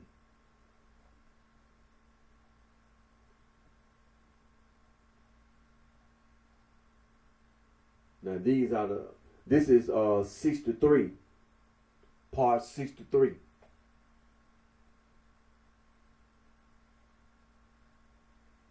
Of the series. Against the first type of originists, who are shameful as well. Like I said, it's 1-1 through 4-8. I'm gonna go ahead and read the whole because it's not that long. Okay, as it go. Here. All right. And it read, there are people called originists, but this kind of origin is not to be found everywhere. I think though the set we are now discussing arose next after these others. They are named originists, but I am not sure after whom. I do not know whether they are derived from the origin, who is called Adamatius the author, or from some other origin. Still, I have learned of this name.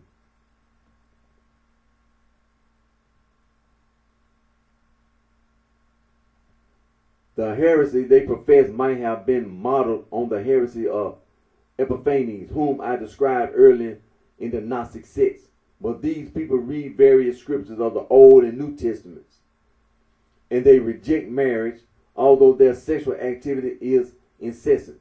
Some have said that the sect originated in the region of Rome and Africa. They soil their bodies, minds, and souls with unchastity. Some of them masquerade as monastics, and their women and their woman companions as female monastics. And they are physically corrupted because they satisfy their appetite, but to put it politely, by the act of Onan, the son of Judah.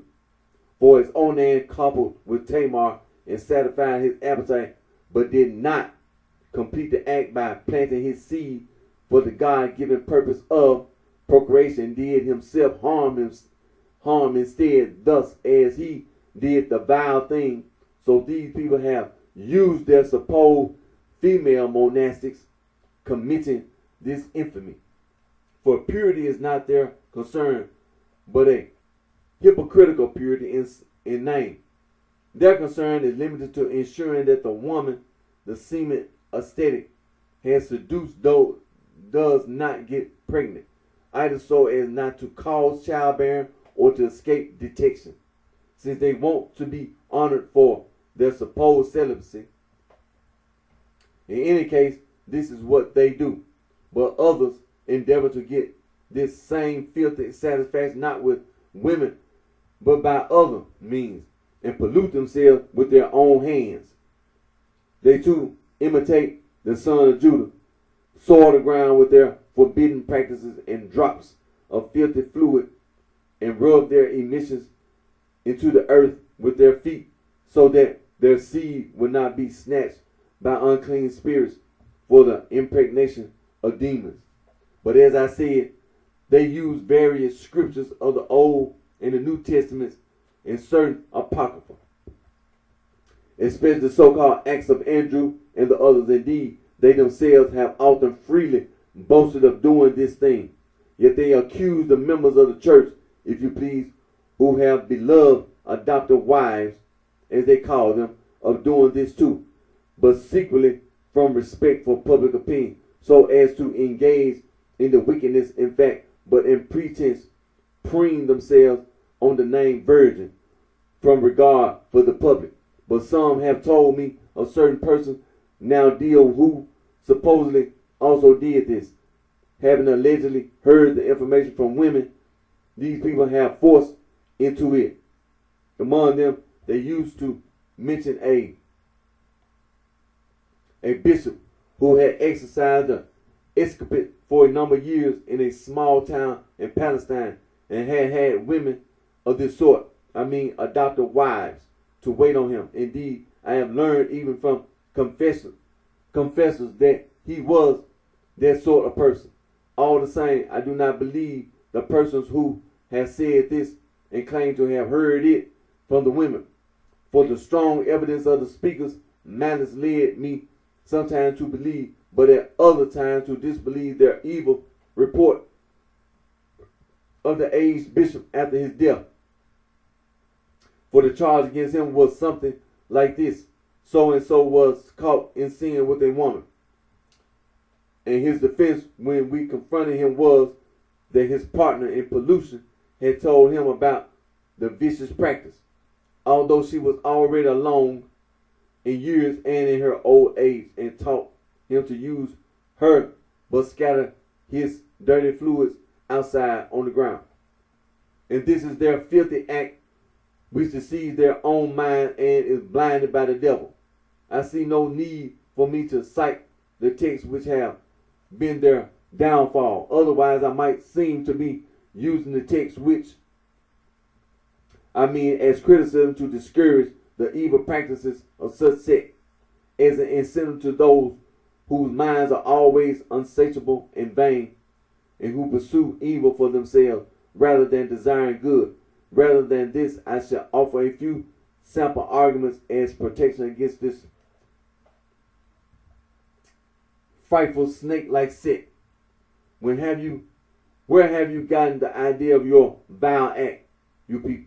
For to begin with, who cannot see that your teaching is entirely the teaching of demons, and the mischief you have contrived is the behavior of deluded, corrupt persons? If conception is in any way evil, this is not because of childbearing, but because of carnal relations. Why then do you give in to lust and have carnal relations?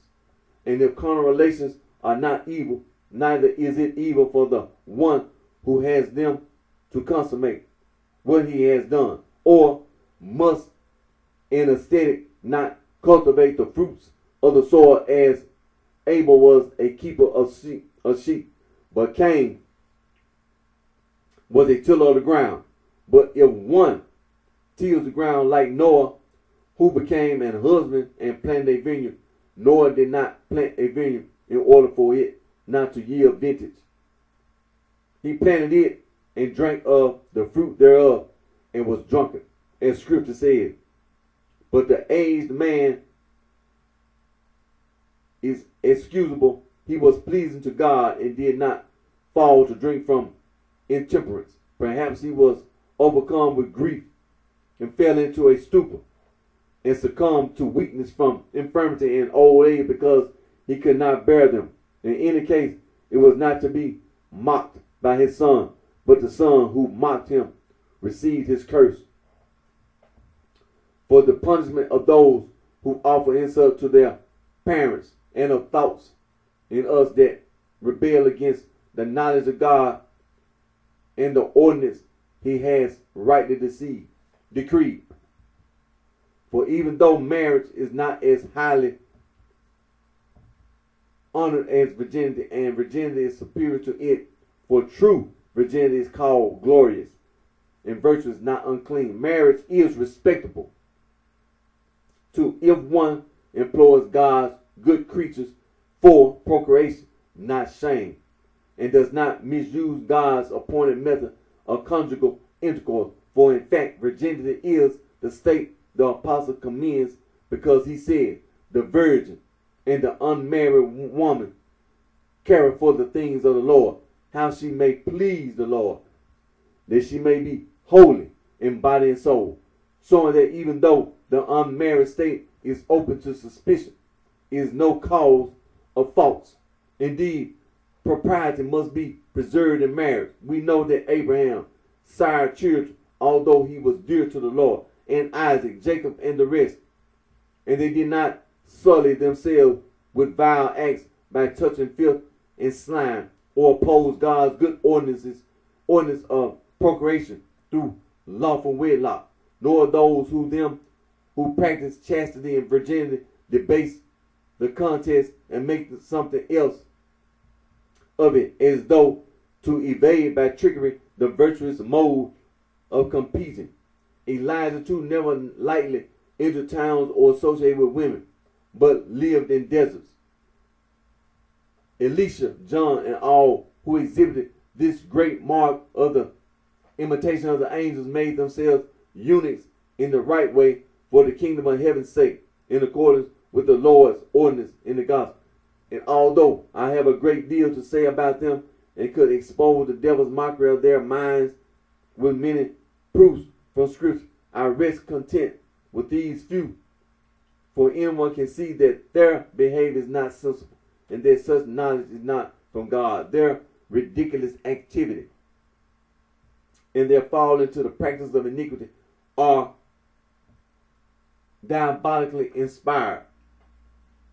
And now that we have maimed this sect too, like the horrid snake we call the viper, which has a short body but breathes a breath which is fearful for its venom, and blows destruction at those who come near it.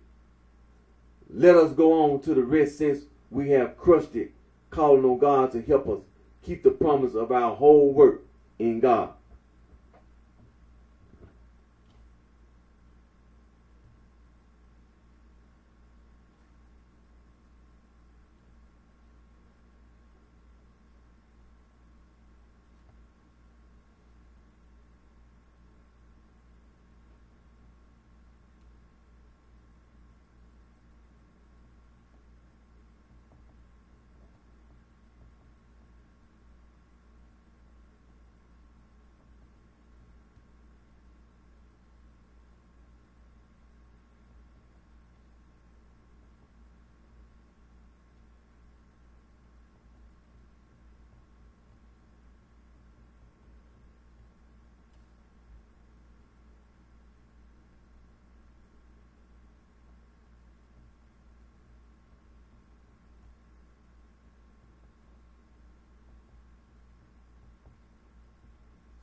So like I said, I just read the Panoreme, Greek Panoreme, Latin. Translated mean bread basket.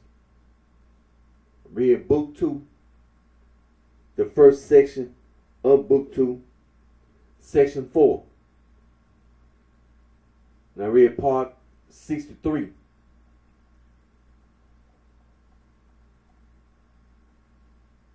Which is against the first type of originists, who are shameful as well, Like I said, it's 63. I know when I'm okay. So the next time I read, it'll be against Origin, also called Adamascius, which would be 64. Okay. On page 134. Okay.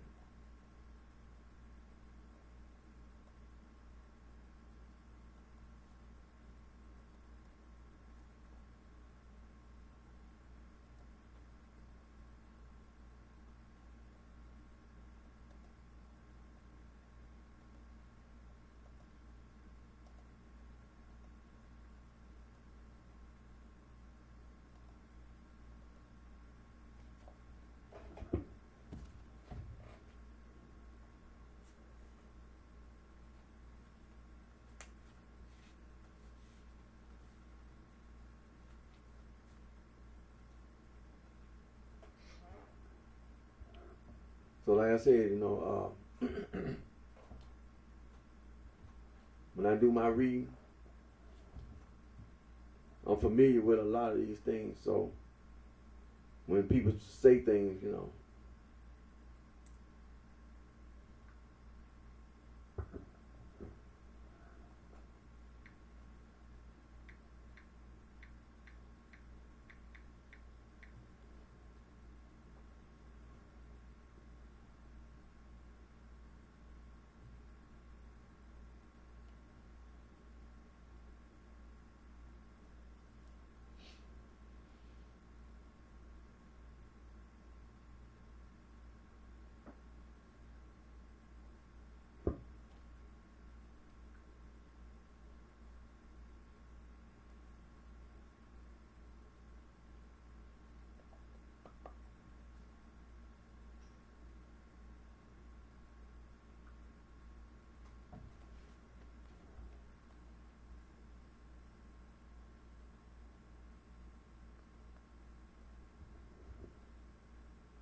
So what I'm gonna do now, I'm gonna find me a newspaper, a Russian newspaper.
Okay, well, I'm reading this Russian newspaper, the Moscow Times.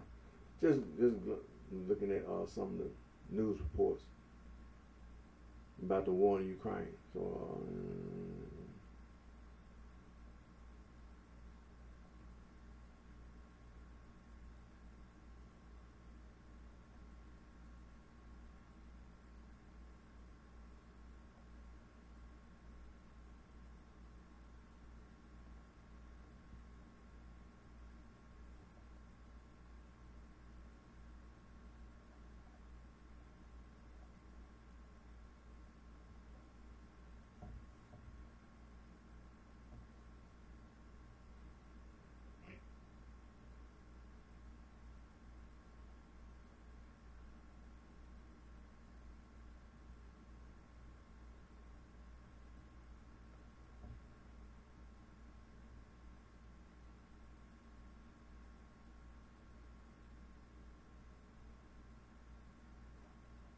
yeah.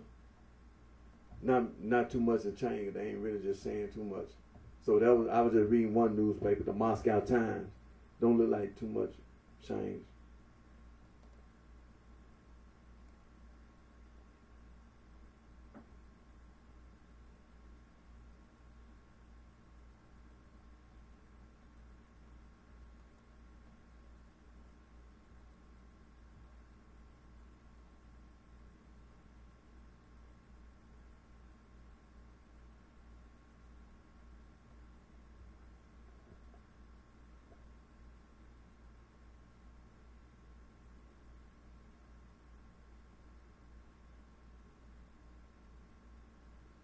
And so let me go over here. Let me see here. Tab Russian news Asian 19 Russian.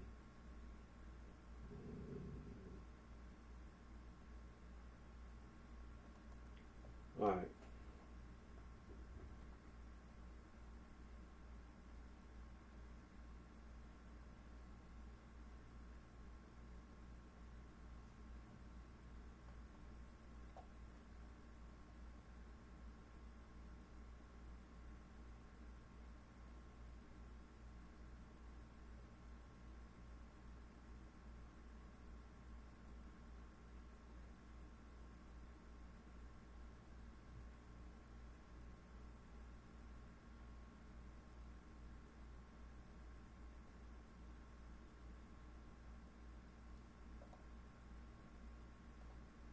All right, I'm gonna read this TASS Russian news agency newspaper.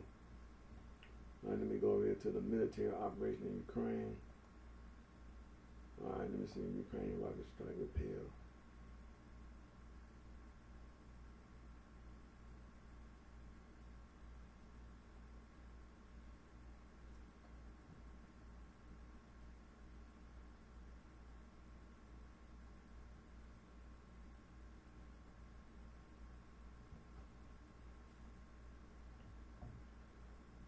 It says here today, the Ukrainian army loses over 40 servicemen in southern Donetsk, Zaporizhia area. Top brand, the Russian armed forces also destroyed a U.S.-made AN TPQ-36 counter battery radar.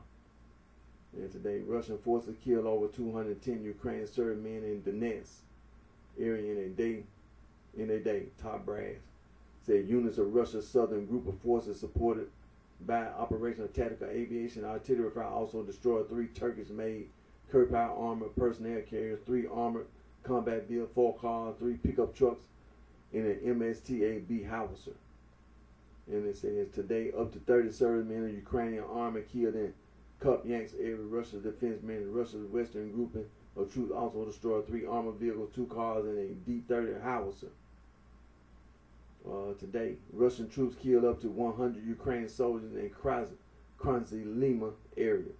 According to Defense Minister spokesman Igor Konashenkov, the enemy's losses amounted to 2 armored combat vehicles, 4 pickup trucks, and Akatsiya self-propelled howitzer, and a D-30 howitzer. Today, Russian air defense system destroyed 11 Ukrainian drones. According to Defense Ministry spokesman Igor Konashenkov, since the beginning of the special military operation, a total of 405 Ukrainian aircraft, 228 helicopters, 3,641 unmanned aerial vehicles have been eliminated. Today, number of people injured and shedding of Melitopol by Ukrainian troops rises to 5. All right, let me see. Russian air defense shuts down 6 out of 7 shells by Ukrainian military over Melitopol. The leader of the We Are Together with Russian movement, Vladimir Volkov, noted that according to preliminary data, the shelling was carried out from the American HIMARS multiple launch rocket systems. All right, what's next? Today, Russian artillery destroys 2 Ukrainian howitzers in Kherson region. 4 soldiers of the Ukrainian armed forces were killed, 3 received injuries. Yesterday, Russia's Battle Group West eliminates 5 Ukrainian reconnaissance teams. According to Sergei Zabinsky, fire from Ganset artillery thwarted rotation of Ukrainian forces at forward position near the settlement of Vreshnoye. Yesterday, terrorists planning attacks in Novoya Kikovka busted in Kherson region. Governor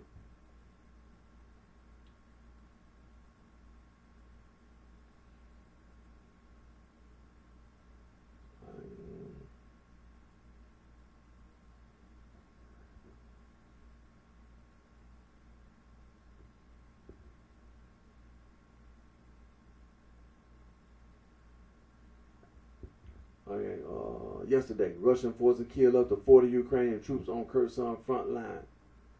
3 motor vehicles, an Acacia self-propelled howitzer, and a Ganset B-towed field gun also were destroyed.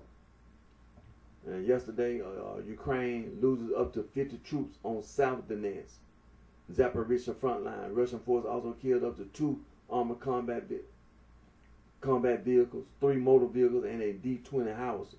Russian Defense Ministry spokesman Lieutenant General Igor Konashenkov said yesterday, Ukraine loses up to 50 troops on Kupyansk front line in past day.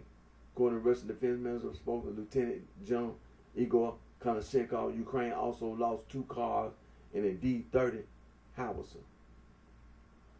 Yesterday, Russian aerospace forces downed Ukraine's MiG-29 aircraft, M8 helicopter in Donetsk People's Republic. Let me see. Yesterday, Russian air defense intercepted 9 rockets, down 5 Ukrainian drones. According to Russian Defense Ministry spokesman Lieutenant General Igor Konashenkov, a total of 405 aircraft, 228 helicopters, 3,630 drones, 415 missile systems, 8,497 tanks, and other armored vehicles. Yesterday, Russian forces destroyed Ukrainian ammunition depot in Kharkov region. Russian Defense Ministry spokesman Lieutenant General Igor Konashenkov said. And yesterday, Ukraine loses up to 110 Ukrainian troops, mercenaries on the Donetsk front line. Russian forces killed up in armored personnel carried 5 armored combat vehicles, 5 motor vehicles, a Grad multiple rocket launcher, an Acacia, a MSTAB, and a D-30 howitzer. Yesterday, Russian forces killed up to 100 Ukrainian troops on Krasny. 2 armored vehicles, 3 motor and D-30 howitzer were destroyed.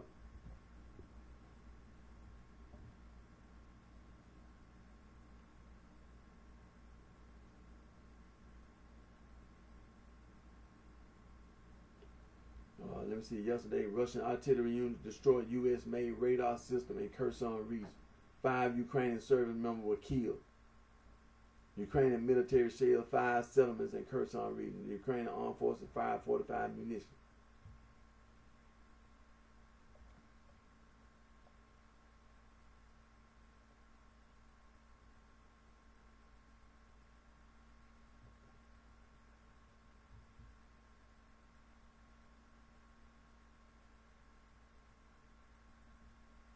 See.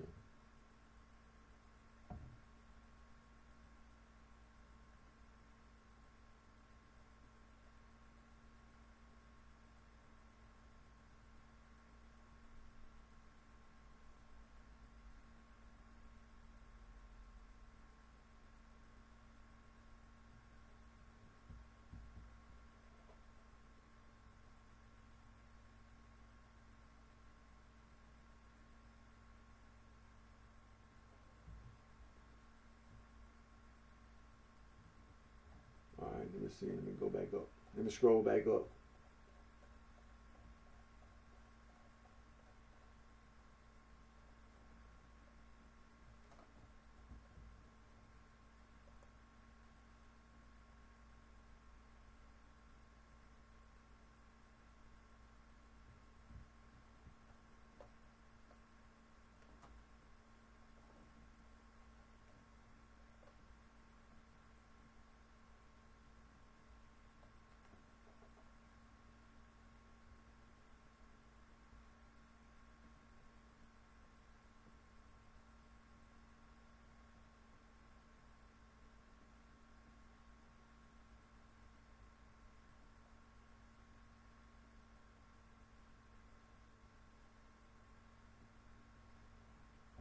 All right, let me see. Ukrainian rocket strike repelled in southern Donetsk direction.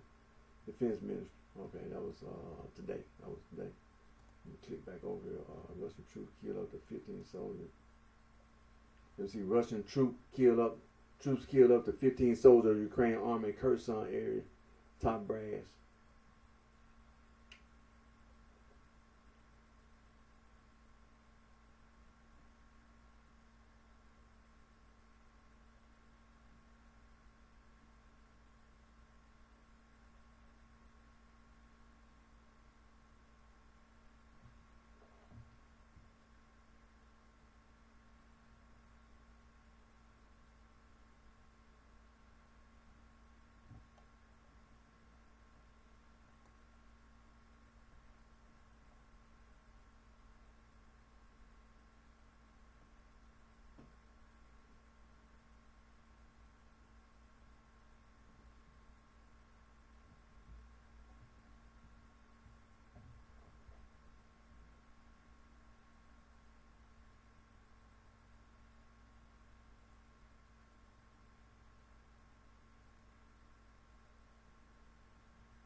And then let me see here. Russian forces stop action of 6 Ukrainian sabotage groups in Luhansk. Alright, it says here Russian forces stop actions of 6 Ukrainian sabotage groups in Luhansk, Kharkov.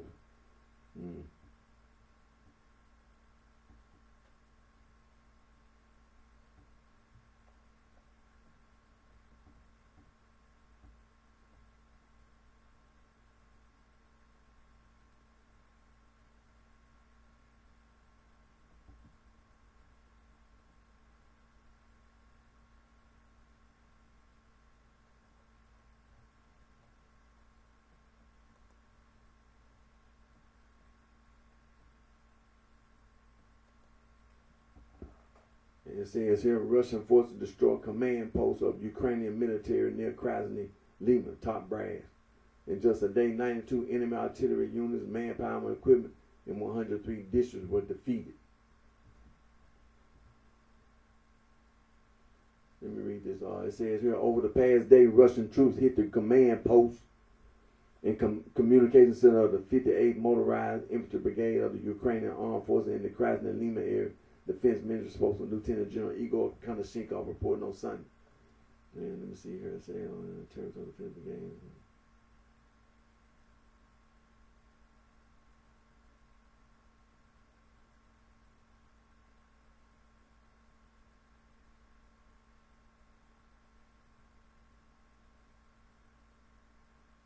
And then it says almost at the end, it says, according to him, a warehouse of artillery ammunition of the Ukrainian armed forces were destroyed on the territory of the Luhansk People's Republic. And in just a day, 92 enemy artillery units, manpower, and equipment in 103 districts were defeated.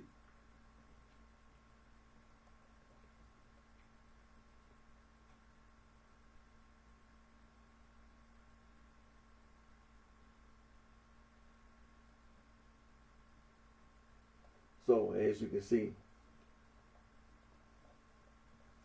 CNN and Fox. They see these are things that CNN and Fox don't tell you. They don't report those things. See? They don't report how the HIMARS that the U.S.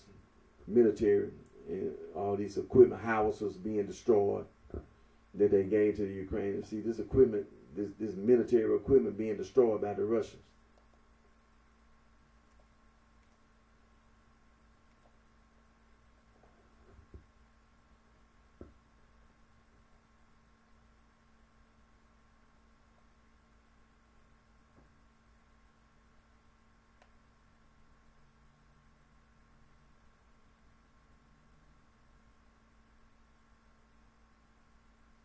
And so, don't look like Ukraine is getting any kind of upper hand.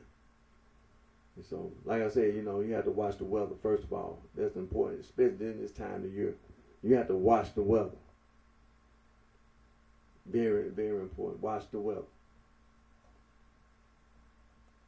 Because the weather is being very unpredictable.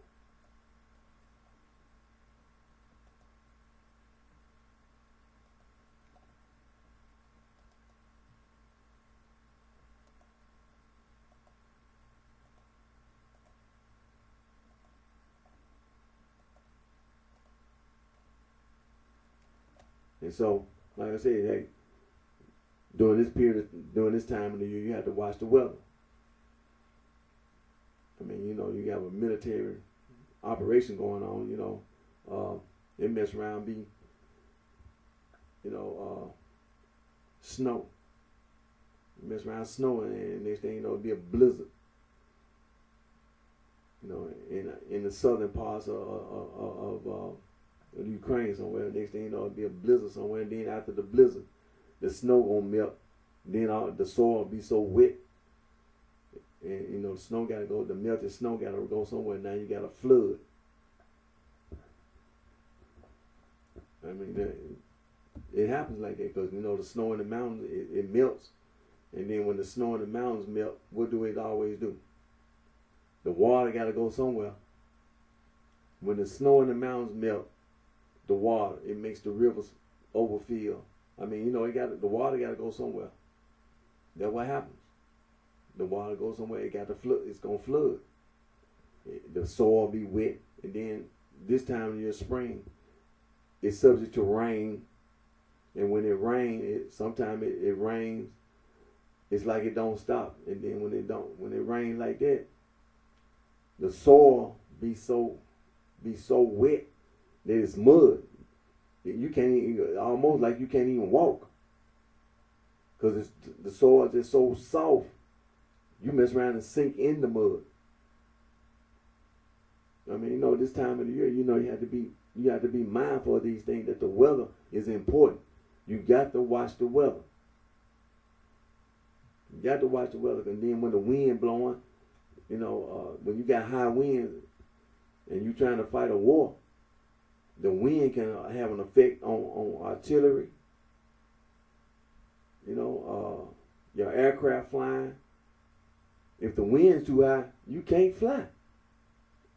Then we're in a day and time where you have drones, you can't fly. The wind too high. See, you have to pay attention to the weather. The weather is important. It's important. You got to pay attention to the weather. Look, get ready to end today's video. I was off from work this weekend, so I was able to do my video. And so, first, want to always give thanks to God for all the blessings and the guidance God provides us all with. Prayers, we had sometimes things just happen that, it's very sad, we just can pray for, for everybody. Had a school shooting and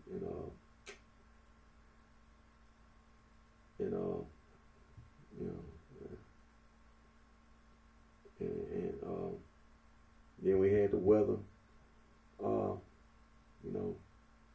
try to pray for the people who are trying to deal with the aftermath of tornadoes and floods and things of this nature.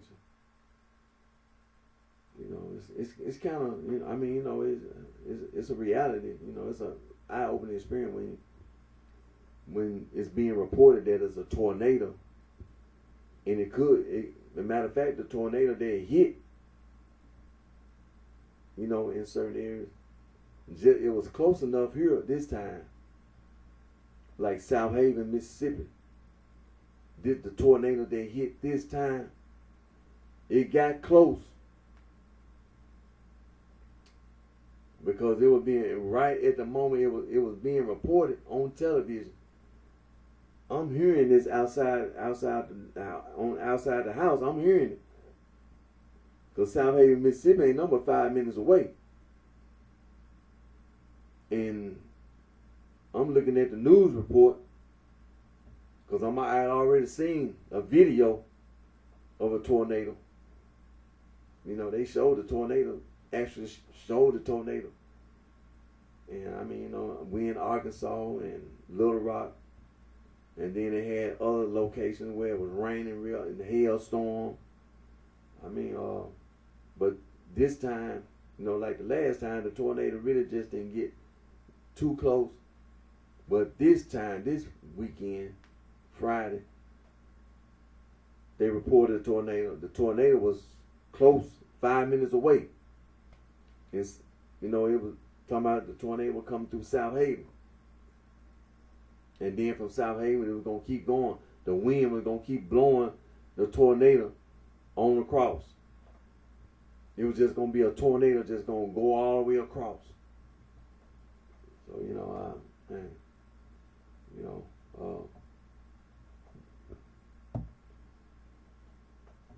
that time of the year, you know, cold fronts and hot fronts meet, and then you end up with a tornado. So, you know, just pray for everybody and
Rejecting knowledge.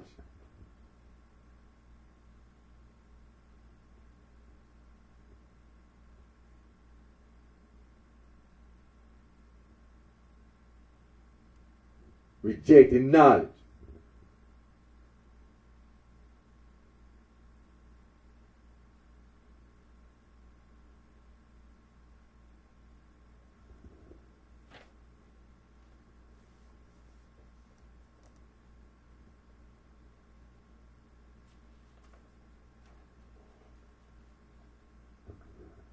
Rejecting knowledge.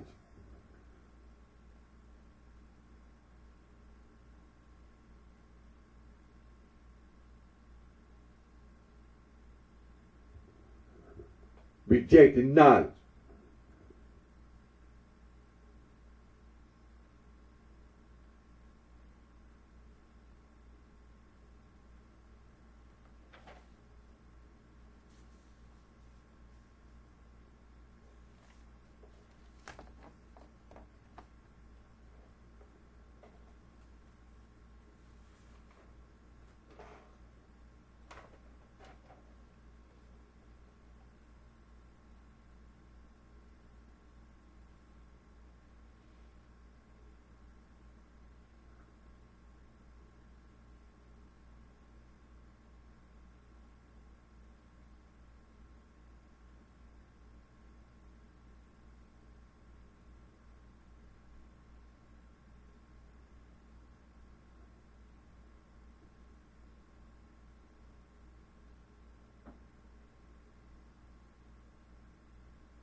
Let me see here. But we got about 3 minutes according to my YouTube channel. So I'm just gonna go on all the way to even 6 minutes. But just current events. What they've been talking about in the news, the big thing. Former President Trump is gonna be indicted sometime this coming week on some hush money for some kind of at the time he's supposed to have been married and some kind of affair, extramarital affair, and he tried to keep it quiet and all that. He tried to pay the woman off. And then after he did that, some kind of way he must have lied about it, or something. But he's gonna be indicted. He's gonna be indicted for it, and probably gonna get handcuffed and get booked into the jail. And I know he's gonna bond out, but just the idea of being brought up on some kind of criminal charges, and so.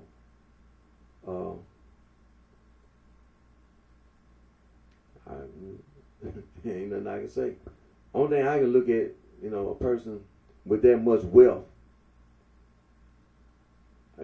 I can't see why you can't find something else to do. I mean, if you got that much wealth, why you just can't spend time, being what they call a philanthropist? Donate $1,000 here, $1,000 to the, just think about it. All these natural disasters happen. It's a lot of people that can probably need a helping hand. And I wonder sometimes if the Republicans so supportive of this billionaire Republican, why is it that this billionaire Republican don't never try to help his Republican friends?